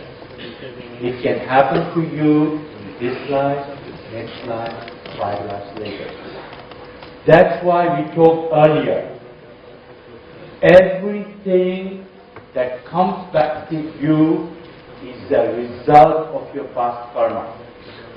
I cannot blame anybody else for it, and I cannot say I don't know. You cannot change your present. As I said before, you can change your future by making my future better.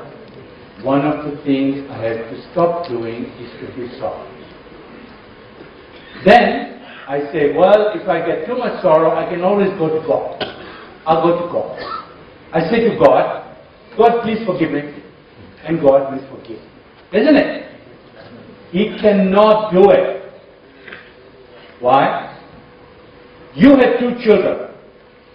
One has taken something from the other one.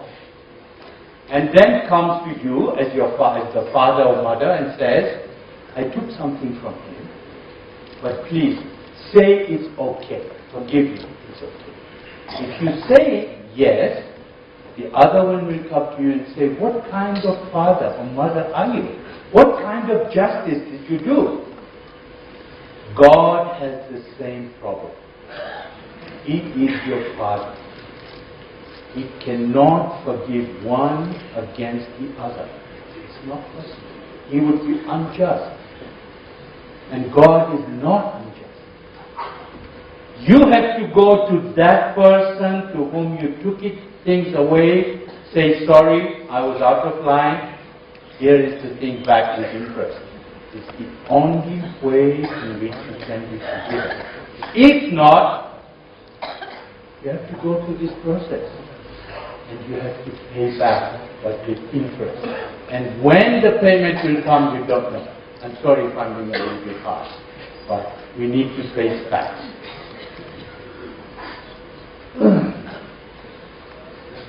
The other side is, don't take anybody's sorrow. I will not give you sorrow, but I will not take your sorrow. I don't want to do that.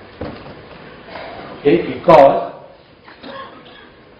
I build a wall. When you start giving me sorrow, and I have to come back and say, no, I will not give you sorrow, but I will not take sorrow from you either. So this is also important for us. Next. We already talked about this. Stop the blame game. I don't need to blame somebody, because I know I am responsible for whatever is happening to me.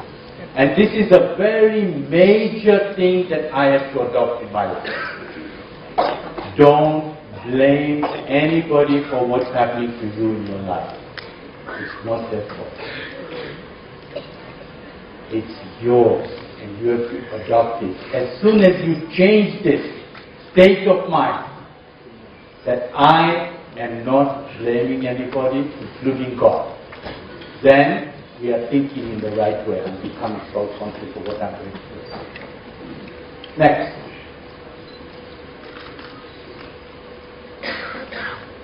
Schedule a personal meeting with yourself every day. At least once. This is important. Whether you are a very important business person, you are a professor, you are a writer, you are a doctor, you are a housewife, it doesn't matter who you are. You need this. You need this time with yourself. What am I doing? What am I thinking?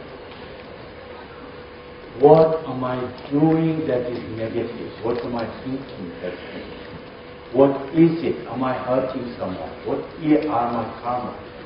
I need to schedule that meeting just to think about me.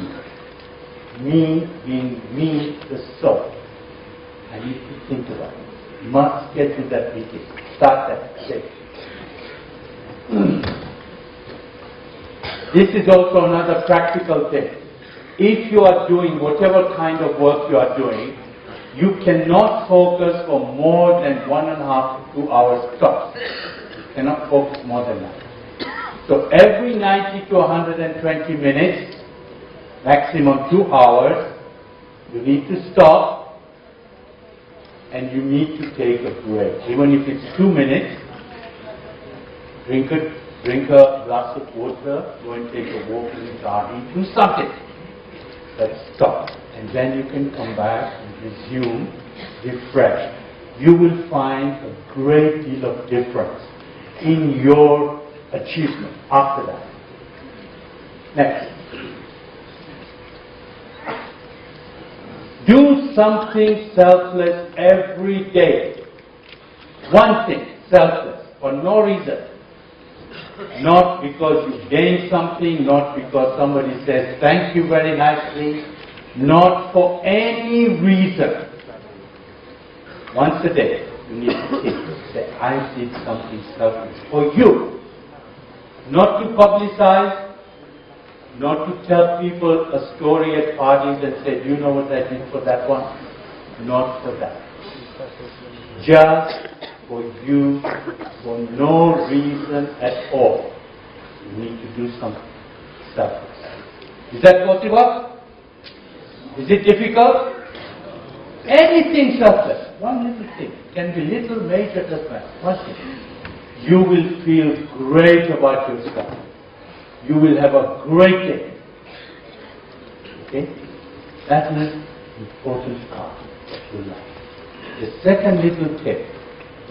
Look at the list of things you are doing every day. Look at it.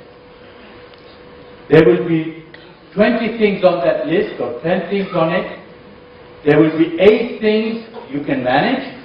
2 things you are not happy about. I'm not looking forward to that. I need to do something I'm not happy about. Now there are 2 kinds of people. One that will put those 2 things off and off and off, and they'll do it the last thing before the end of the day. You have had an awful day thinking about those 2 things. Attack those 2 things first thing in the morning. Do them and then have a great rest of the day. Okay? Just little things like that, because you need to have an intellect that's constantly positive, that's constantly reminding you of what is right, what is good. I need to feel good about myself. I need to have a good day. I need to do something that I feel good about. It's not for somebody else to feel good about. I need to feel good about myself.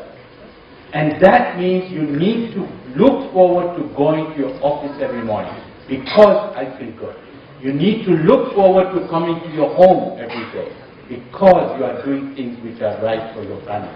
Your family needs to be proud of you and vice versa because you feel good. Okay? Does that make sense to you? Yes. And the final thing. Over-dependence on technology. Over-dependence. Too much technology. We are now scheduling.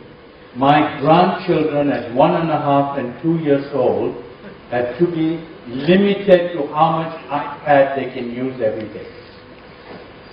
Because otherwise they would do it 12 hours a day. Can I make do without my mobile phone for 1 day? Half a day? 2 hours? Can I? I need to do this. I need to control. Remember the days when you used to know all the multiplications in your head? Ask your children. They don't know. They say, why should I know? I've got a calculator. I can do all of those things. But every now and again, we need to think about how much technology I'm depending on. Can I do without it? Just for a little. Every now and again, practice it. Not the easiest thing in the world. Okay, these are my 10 points. Right. Please follow this. This is not the end, but from here, this is the beginning. I can pick up something that I can adopt. Please, don't adopt them tomorrow. Then it's gone. You need to adopt them tonight. I need to decide today which one of these can I adopt. Because every day I need to adopt a virtue and I need to drop a vice. Okay, can I remember that? Adopt virtue every day and drop a vice. But I need to decide today which one of these things, or 2 or 3 or 5, can I adopt. It's not difficult. It is the beginning that is important. After that, sustenance is easy. I promise you. I promise you. My life is 20 times better because I adopted spiritualism in my life. I promise you. You claim against me and say I adopted this and I didn't succeed with what you are saying. Claim against me. You will not, because this is your success story. This is your first step into it. Okay? Can you do it? Yes. Louder? Yes. Okay. Thank you very much.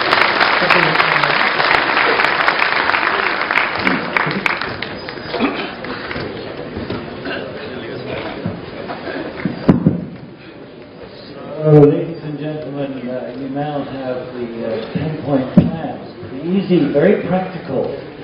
Now, ladies and gentlemen, it is my great pleasure to ask onto the stage our very honoured chief guest, who is the ex-chairman of the Council of Ministers and ex-Supreme Court Judge. May I invite, in all humility, Mr. Raj Regmi onto the stage to deliver our chief guest's address. Thank you, sir.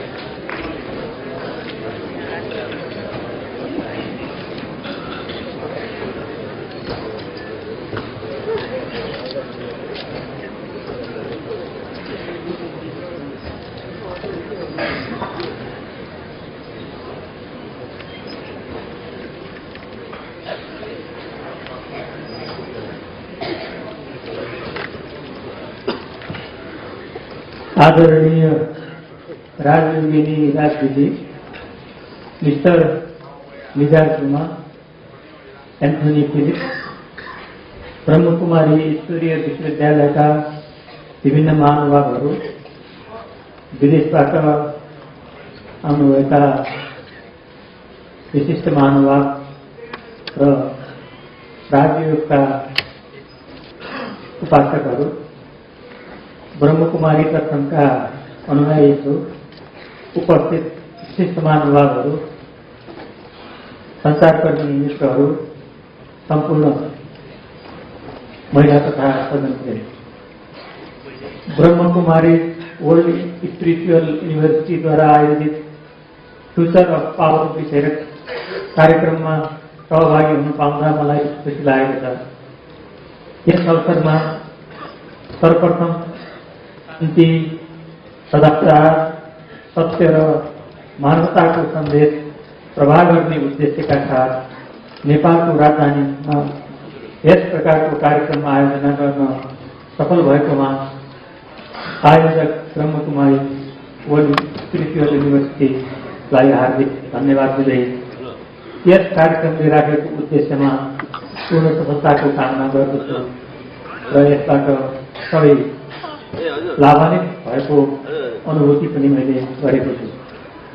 Yes कार्यक्रममा सहभागी हुन नेपाल आउनुभएका समस्त विदेशी अतिथिहरूलाई हार्दिक स्वागत गर्दै उहाँहरूको नेपालको बसाई सुखद र उपलब्धिमूलक होस् भन्ने कामना पनि गर्दछु। साथै आगामी दिनमा समाजमा असल शिक्षा र आध्यात्मिक चेतना अभिवृद्धि गर्दै सामाजिक सुसम्बन्धलाई प्रगाढ तुल्याउन ब्रह्मकुमारी ईश्वरीय विश्वविद्यालय तथा आबद्ध समस्त महानुभावहरूलाई सफलता प्राप्त होस् भन्ने शुभकामना पनि छ। वर्तमान विश्वमा आधुनिक वैज्ञानिक एवं भौतिक विकासको तीव्र गतिका कारण मानिसले जति सुविधा र सहानुभूति गरेको छ त्यस सँगसँगै भावना, मानवीयता र आध्यात्मिकताबाट बिस्तारै टाढिएको महसुस भइरहेको छ। मानिसको जीवनको वास्तविक सुख भौतिक विकास र उन्नतिसँग मात्र सम्बन्धित नभई मूल्य, मान्यता र आदर्श, नैतिकताको समग्रतामा केन्द्रित छ। जीवनको वास्तविक सार पनि अर्थपूर्ण समय व्यतीत गर्नुमा रहेको हुन्छ भने आध्यात्मिक जीवनको मूल मर्म रहेको छ। यस अर्थमा भन्नुपर्दा आजको विश्वमा भएको विकास र समृद्धिसँगै मानिसले आफ्नो जीवन यान्त्रिक गतिमा अघि बढाइरहेको हुँदा भौतिक रूपमा विकसित भए तापनि भावनात्मक रूपमा मानिसहरू सन्तुष्ट र गतिशील रहेका छन् भन्नेमा हामी निश्चिन्त हुन सकिरहेका छैनौँ। विज्ञानको चमत्कारिक आविष्कारदेखि राजनीतिक तथा सामाजिक प्रणालीका विभिन्न दर्शन, सिद्धान्त र शैलीहरूको विकास भइसकेको आजको सन्दर्भमा मानिसले गर्दै आएका प्रगतिसँगै मानिसको असन्तुष्टि र समस्याका क्षेत्रहरू पनि जटिल रूपमा थपिँदै आएको देखिन्छ। आधुनिक जीवनशैलीका कारण मानिसको जीवनचक्र यान्त्रिक हुँदै गएका कारण कतिपय अवस्थामा मानिस कृत्रिमताको सञ्जालमा अल्मलिएको जस्तो पनि देखिन्छ। तर मलाई के लाग्दछ भने मानिस जति भौतिकतातर्फ उन्मुख छ, सँगसँगै आध्यात्मिक चिन्तन र प्राकृतिक जीवनशैलीको अनुसरण गर्न पनि लालायित भएको देखिन्छ। किनभने वर्तमान समयमा मानिसहरूको आध्यात्मिक विषयप्रतिको जिज्ञासा, सरोकार र आकर्षण तीव्र भएका कारण यस कुरालाई स्वीकार गर्न सकिन्छ। विश्वका विभिन्न समाजमा आध्यात्मिक ज्ञान र अभ्यास अनुसरण गर्ने सिलसिलामा विविध अवधारणा, दर्शन र संस्थाहरूको स्थापना र सञ्चालन भइआएको देखिन्छ। मानिसहरूले अवलम्बन गर्ने गरेको धर्म, संस्कृति, भूगोल, अभ्यास र परम्परागत मान्यताका आधारमा यस प्रकारका विचारधारा र धार्मिक अनुशीलनका कार्यक्रमहरू सञ्चालित छन्। उस्तै विचारधारा वा सांस्कृतिक मान्यताका आधारमा यस्ता अभ्यासहरू सञ्चालित भए तापनि सबै दर्शनको अन्तिम लक्ष्य मानिस दार्शनिक चेतनाको विस्तार गर्दै वैचारिक र भावनात्मक रूपमा सुखी र सन्तुष्ट बनाई सकारात्मकताको विकास गर्नु नै हो। यस उद्देश्यमा ब्रह्मकुमारी ईश्वरीय विश्वविद्यालयले निर्वाह गरेको भूमिका अनुकरणीय रहेको छ भन्ने मलाई लाग्दछ। यस संस्थाको विस्तारित भूमिकाले विश्वका अधिकांश मानिसहरूमा ज्ञान, सेवा, भक्तिभाव र चेतनाको सूत्रपात गर्ने कार्यमा जति महत्त्वका साथ सहयोग गरिआएको छ, सोही अनुपातमा समाजको यसको प्रभाव सकारात्मक देखिँदै गएको छ। आज आयोजित सुतरफ और विषय कार्यक्रम पनि मानिसको भविष्यलाई लक्षित गरी कसरी सुखद र शान्तिपूर्ण बनाउन सकिन्छ भन्ने विषयमा केन्द्रित रहेको हुँदा अत्यन्त सान्दर्भिक रहेको छ। तसर्थ यस विशेष अवसरमा ब्रह्मकुमारी ईश्वरीय विश्वविद्यालयले समाजमा प्रभाव गरेको शिक्षा र चेतनाको उच्च मूल्याङ्कन गर्दै यस संस्था तथा यसमा आबद्ध समस्त महानुभावहरूप्रति अगाध स्नेह र श्रद्धा प्रकट गर्दछु। धार्मिक, सांस्कृतिक तथा आध्यात्मिक विषयसँग सम्बन्धित विभिन्न कार्यक्रमहरूमा संलग्न हुने क्रममा दार्शनिक मान्यताप्रति मैले आफ्नो अटल विश्वास र सम्मान रहेको कुरा व्यक्त गर्दै आइरहेको छु। यस सम्बन्धमा मैले प्राय भन्ने गरेको छु, आजको संसार भौतिक सुख र समृद्धिका लागि लालायित देश तापनि यसबाट मात्र जीवन पूर्ण नहुन सक्दछ भन्ने आध्यात्मिकता र दार्शनिक चिन्तनप्रति क्रियाशील मात्र हुने क्रममा मानिसले भौतिक विकास, वैज्ञानिक आविष्कार र आधुनिकीकरणबाट आफूलाई अलग राख्नाले प्रगति र समृद्धिमा बाधा व्यवधान उत्पन्न हुन पुग्दछ र मानिसको स्वभाव यथास्थितिवादी बन्न सक्ने भएर हुन्छ। तसर्थ भौतिक विकास र आध्यात्मिक चिन्तन दुवैलाई सन्तुलित रूपमा आत्मसात र अनुसरण गर्दै हामीले आफ्नो जीवनशैली निर्धारित गर्न सक्यौँ भने मात्र जीवन सार्थक हुन सक्दछ। वर्तमान सन्दर्भमा यही विषयलाई महत्त्व दिँदै विश्वका विकसित देशहरूमा पनि आध्यात्मिकताको प्रवर्धन र विस्तार तीव्रतर गतिमा भएको देखिन्छ। आजको यस समारोहका सन्दर्भमा यस विषयले मलाई अत्यन्त सन्तोष र पनि प्राप्त भएको छ, किनभने यस कार्यक्रम आयोजक ब्रह्मकुमारी ईश्वरीय विश्वविद्यालय पनि भौतिक विकासको प्रवर्धनका साथै आध्यात्मिक ज्ञानको विस्तारलाई स्वीकार गरी मानव समाजलाई बौद्धिक, धार्मिक, नैतिक र सेवामुखी बनाउँदै आधुनिकीकरणतर्फ उन्मुख गराउने मूल लक्ष्यमा केन्द्रित रहेको देखिन्छ। तसर्थ मलाई व्यक्तिगत रूपमा भन्नुपर्दा यस संस्थाको उद्देश्य र दर्शनलाई आत्मसात गरी यदि हामीले आफूलाई समाहित गर्दै यसका सकारात्मक पक्षहरूलाई अवलम्बन गर्न सक्यौँ भने वास्तवमा सार्थक जीवन अपनाउन हामीलाई मद्दत पुग्दछ भन्ने मेरो दृढ विश्वास छ। नेपालको सन्दर्भमा हाम्रा थुप्रै दिदीबहिनी तथा दाजुभाइहरू पनि ब्रह्मकुमारी दर्शनको अनुयायी भएको र नेपालको विभिन्न भूभागमा यस संस्थाका शाखाहरू विस्तार भएको देखिन्छ। मानिसको आकर्षण र विश्वासका आधारमा के भन्न सकिन्छ भने ब्रह्मकुमारी दर्शनले नेपालमा सकारात्मक सन्देश र शिक्षा प्रवाह गर्दै आएको छ। साथै आगामी दिनमा यस संस्थाको सक्रियता मार्फत नेपाली समाजको सकारात्मक सामाजिक रूपान्तरणका लागि सहयोग पुग्नेछ भन्ने आशा एवं विश्वास लिएको छु। ब्रह्मकुमारी दर्शनले प्रभाव गरेको सन्देश र सेवाको भावनाबाट नेपालको सामाजिक क्षेत्रमा पनि सकारात्मक नतिजा प्राप्त हुँदै गएको छ भन्ने मलाई लाग्दछ। समाजमा रहनुभएका विभिन्न क्षेत्रका मानिसहरूले ब्रह्मकुमारी दर्शनका आधारमा आफ्नो जीवनलाई ऊर्जाशील बनाउँदै परोपकार, सामाजिक हित र सेवाका क्षेत्रहरूमा आफूलाई सक्रिय बनाएको देखिन्छ। यस्तो अवस्थाबाट नेपाली समाजमा सद्भाव, एकता र सामाजिक सुसम्बन्ध कायम गर्नका लागि कुशल वातावरण निर्माणमा पनि सहयोगी भएको छ। नेपालको यस कुशल वातावरण समाजको अग्रगामी रूपान्तरण तथा आर्थिक समृद्धिका लागि सहायक हुन सक्दछ भन्ने मलाई लाग्दछ। तसर्थ आगामी दिनमा नेपाली बीच कायम रहिआएको सम्बन्ध र सद्भावलाई जीवन्त तुल्याउनु आवश्यक भएकाले त्यसतर्फ शक्ति गराउन सबैसँग आग्रह गर्दछु। आजको यस समारोहमा उपस्थित विभिन्न महानुभावहरूलाई नेपालको वर्तमान अवस्थाको बारेमा जानकारी नै छ भन्ने मैले अनुमान गरेको छु। अहिले नेपाली समाजमा मानवीय सेवा र परोपकारका क्षेत्रहरूको प्रवर्धन र विस्तारका लागि आम जनसमुदायको भूमिकाको साथै देशमा राजनीतिक स्थायित्व आवश्यक छ। राजनीतिक स्थायित्वका लागि नेपाली आवश्यकता सम्बोधन गर्न सक्ने संविधान निर्माण हुनुपर्दछ।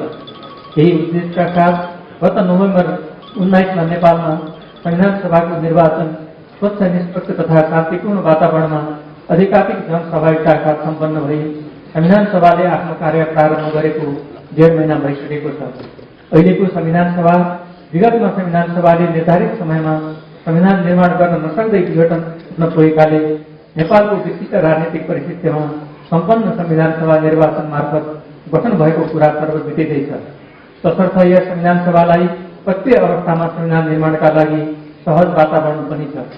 संविधानका अधिकांश विषयहरूमा विगतमा एउटा आधार तयार भएको र विगतको संविधान सभाका त्यस्ता कार्य एवं विषयहरूलाई मध्यनजर गरी सहमति कायम गर्दै अघि बढ्न सके बाँकी विषयलाई छिटो टुङ्गो लगाई संविधान जारी गर्ने सहज वातावरण निर्माण हुन सक्दछ। तसर्थ आज यस समारोहबाट पनि मैले सधैँ गर्दै आएको आग्रहलाई स्मरण गराउँदै संविधान सभाका माननीय सदस्यहरूलाई 1 वर्षभित्र संविधान निर्माण गर्ने उद्देश्यका साथ आफ्नो सक्रियता कायम राख्न आग्रह गर्दछु। यदि दृढ इच्छा शक्ति, उच्च मनोबल र इमान्दारीका साथ जनताप्रतिको कर्तव्य बोध गर्दै आफूलाई सक्रिय राख्न सकियो भने आफ्नो लक्ष्यमा पुग्न सकिन्छ भन्ने हाम्रो आफ्नै अनुभवबाट पनि सिद्ध भएको छ। विगतमा संविधान सभाको निर्वाचन सम्पन्न गराउने सिलसिलामा मैले अध्यक्षता गरेको निवर्तमान मन्त्री परिषदले आफूलाई प्राप्त जिम्मेवारी निर्धारण गरिएको समयावधिमा सम्पन्न गर्न सक्नु पनि कर्तव्यबोध, इमान्दारीपूर्ण एकलव्य प्रयास र निरन्तरको क्रियाशीलता नै प्रमुख आधार थियो भन्ने मेरो अनुभव यहाँ व्यक्त गर्न चाहन्छु।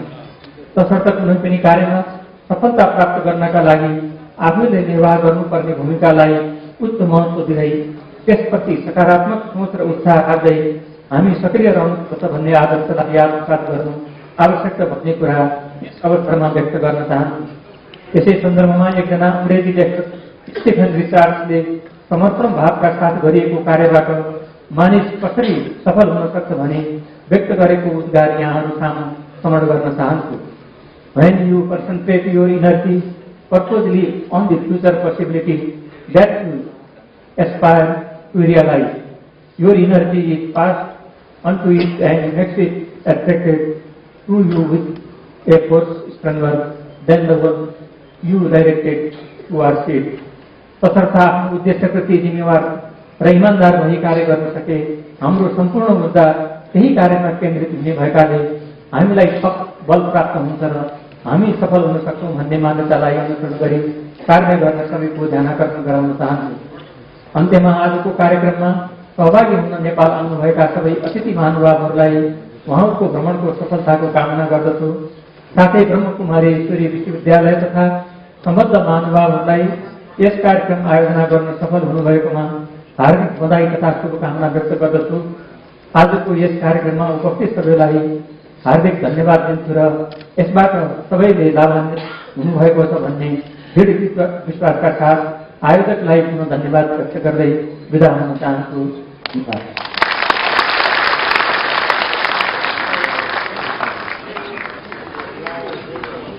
Thank you for giving me this opportunity. Very kind. Thank you.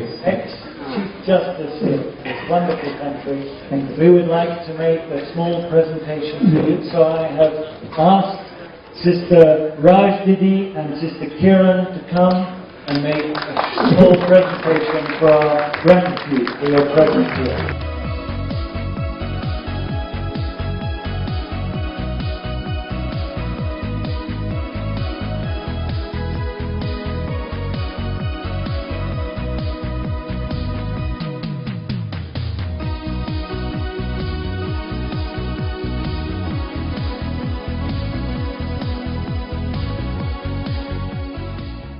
So, now, ladies and gentlemen, we're coming towards the end of our program, but this evening we have had a great deal of talk about this thing called meditation. And so what we thought we would like to do, and I hope you will enjoy this, is give you the opportunity to experiment with a short meditation yourselves. So now I would like to invite you to sit back and relax, just for a very few short minutes. We together can experience this art of meditating to achieve all the things that we have talked about tonight. So please sit back. We have some image on the screen that we will play for you, so keep your eyes open, because we don't want you going to sleep. And follow the words, and then finally we will leave you in just a few short minutes of, do you remember what Mr. François Béchet said? He said he thinks the secret is silence. And so tonight, ladies and gentlemen, we will bring you in to that silence which will allow you to recognize your true self. So now, enjoy the next few minutes in meditation. Om Shanti. आज की सुंदर वेला में हम सभी आत्माएं अपने उस परम पिता परमात्मा से असीम प्यार का अनुभव करने चले। कुछ पलों के लिए सब कुछ भूलकर महसूस करें कि मस्तक के बीचों बीच एक चमकता हुआ सितारा, जो मेरा असली स्वरूप है, आज मैं आत्मा अपने उस स्वरूप को देख रही हूँ। मेरे पिता परमात्मा जो प्यार के सागर हैं, शांति के सागर हैं, निराकार परमात्मा की किरणों रूपी बाहों में हम सब समा गए हैं। असीम प्यार, बेहद शांति, इतने वर्षों से बिछड़ी हुई आत्माओं को आज परम पिता परमात्मा का असीम प्यार मिल रहा है, शांति मिल रही है, बेहद शांत परमात्मा की किरणों रूपी बाहों में समाते जा रहे हैं, समाते जा रहे हैं।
you enjoyed your short meditation. And now I would like to invite our brother Ram Singh Bhai Ji to come onto the stage to give us a short vote of thanks and to make some announcements.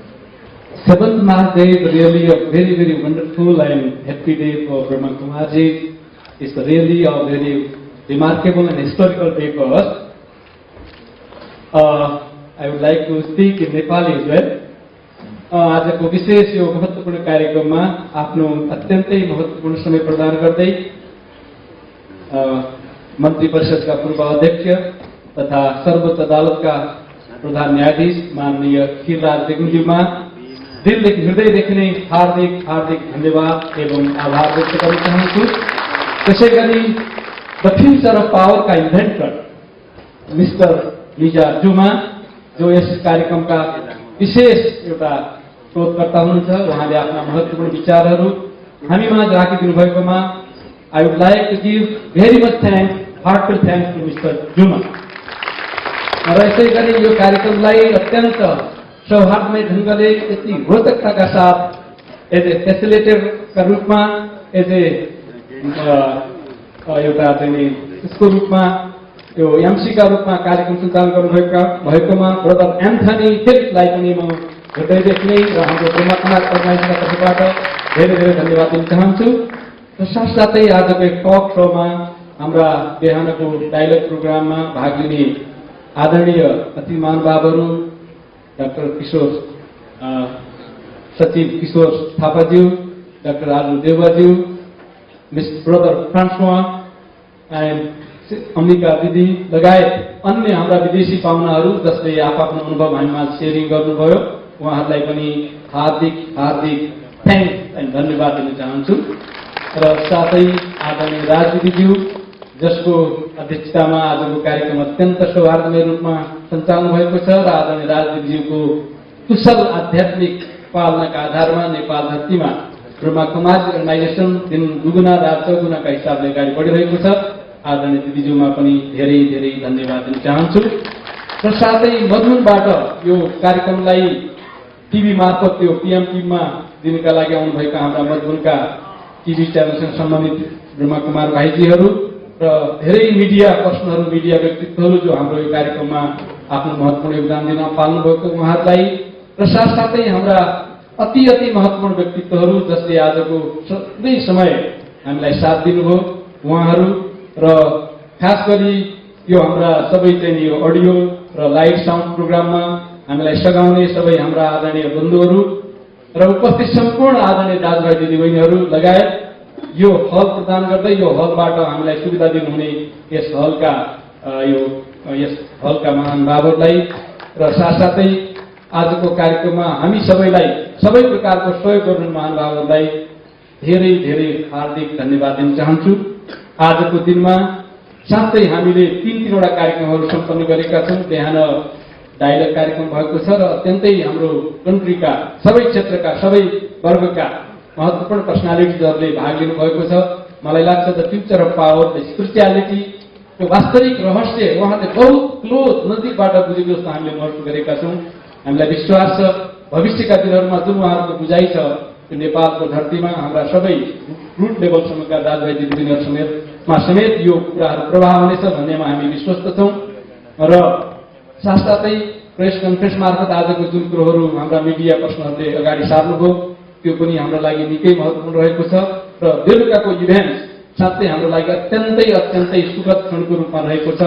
र यसरी आजको जुन कार्यक्रम सम्पन्न भएको छ yes कार्यक्रममा सबैका तर्फबाट प्रत्यक्ष अप्रत्यक्ष रूपमा जुन किसिमको सहयोग हामीलाई प्राप्त भएको छ उहाँहरू सबैलाई हामी हृदयदेखि आभार, धन्यवाद र साधुवाद गर्न चाहन्छु। र अन्तमा यहाँहरू सबैमा जो जति नै आउनु भएको छ एउटा सूचना दिन चाहन्छु, यहाँहरूमा आग्रह गर्न चाहन्छु, निवेदन गर्न चाहन्छु कि ब्रह्मा कुमारी अर्गनाइजेसनले मेडिटेसनका विषयमा 10 पोइन्ट्सको जुन कुरा हामीले आज पायौँ, मेडिटेसन जो वास्तवमा हाम्रो रियल पावरलाई एउटा इमर्जिङ गर्नका लागि, त्यसलाई एक्सप्लोर गर्नका लागि, हामीलाई उजासित बनाउनका लागि जुन शक्ति प्रदान गर्छ यसका सम्बन्धमा अझ बढी जानकारी पाउनका लागि, यस सम्बन्धमा गहिराइसँग बुझ्नका लागि जुनसुकै पनि सम्बन्धित ठाउँमा मुलुकभरि छरिएका हाम्रा ब्रह्मकुमारी सेन्टरमा आएर यहाँले यस विषयमा बढी दिन सक्नुहुन्छ, जानकारी हासिल गर्न सक्नुहुन्छ। 7 दिनको कोर्स मार्फत यो सम्पूर्ण कुरालाई सिकेर आफ्नो जीवनलाई महान बनाउँदै आफ्ना छरछिमेकी जस्तो कुरा यहाँ प्रस्तुत भएको छ, समाज, मुलुक र विश्वलाई नै एउटा सुखद विश्वका रूपमा, एउटा सुन्दर विश्वका रूपमा निर्माण गर्नुमा यहाँहरू सबैको महत्त्वपूर्ण योगदान प्राप्त हुनेछ भन्ने भावना राख्दै once again I would like to give very heartfelt thanks to all of you. Om Shanti. Dhanyavad. Om. Thank you very much, dear brother. And so, ladies and gentlemen, we come to the end of our program, and I thank you all for your kind attention, and I wish you good night, and the future of power is yours. God's blessing on you. Good night.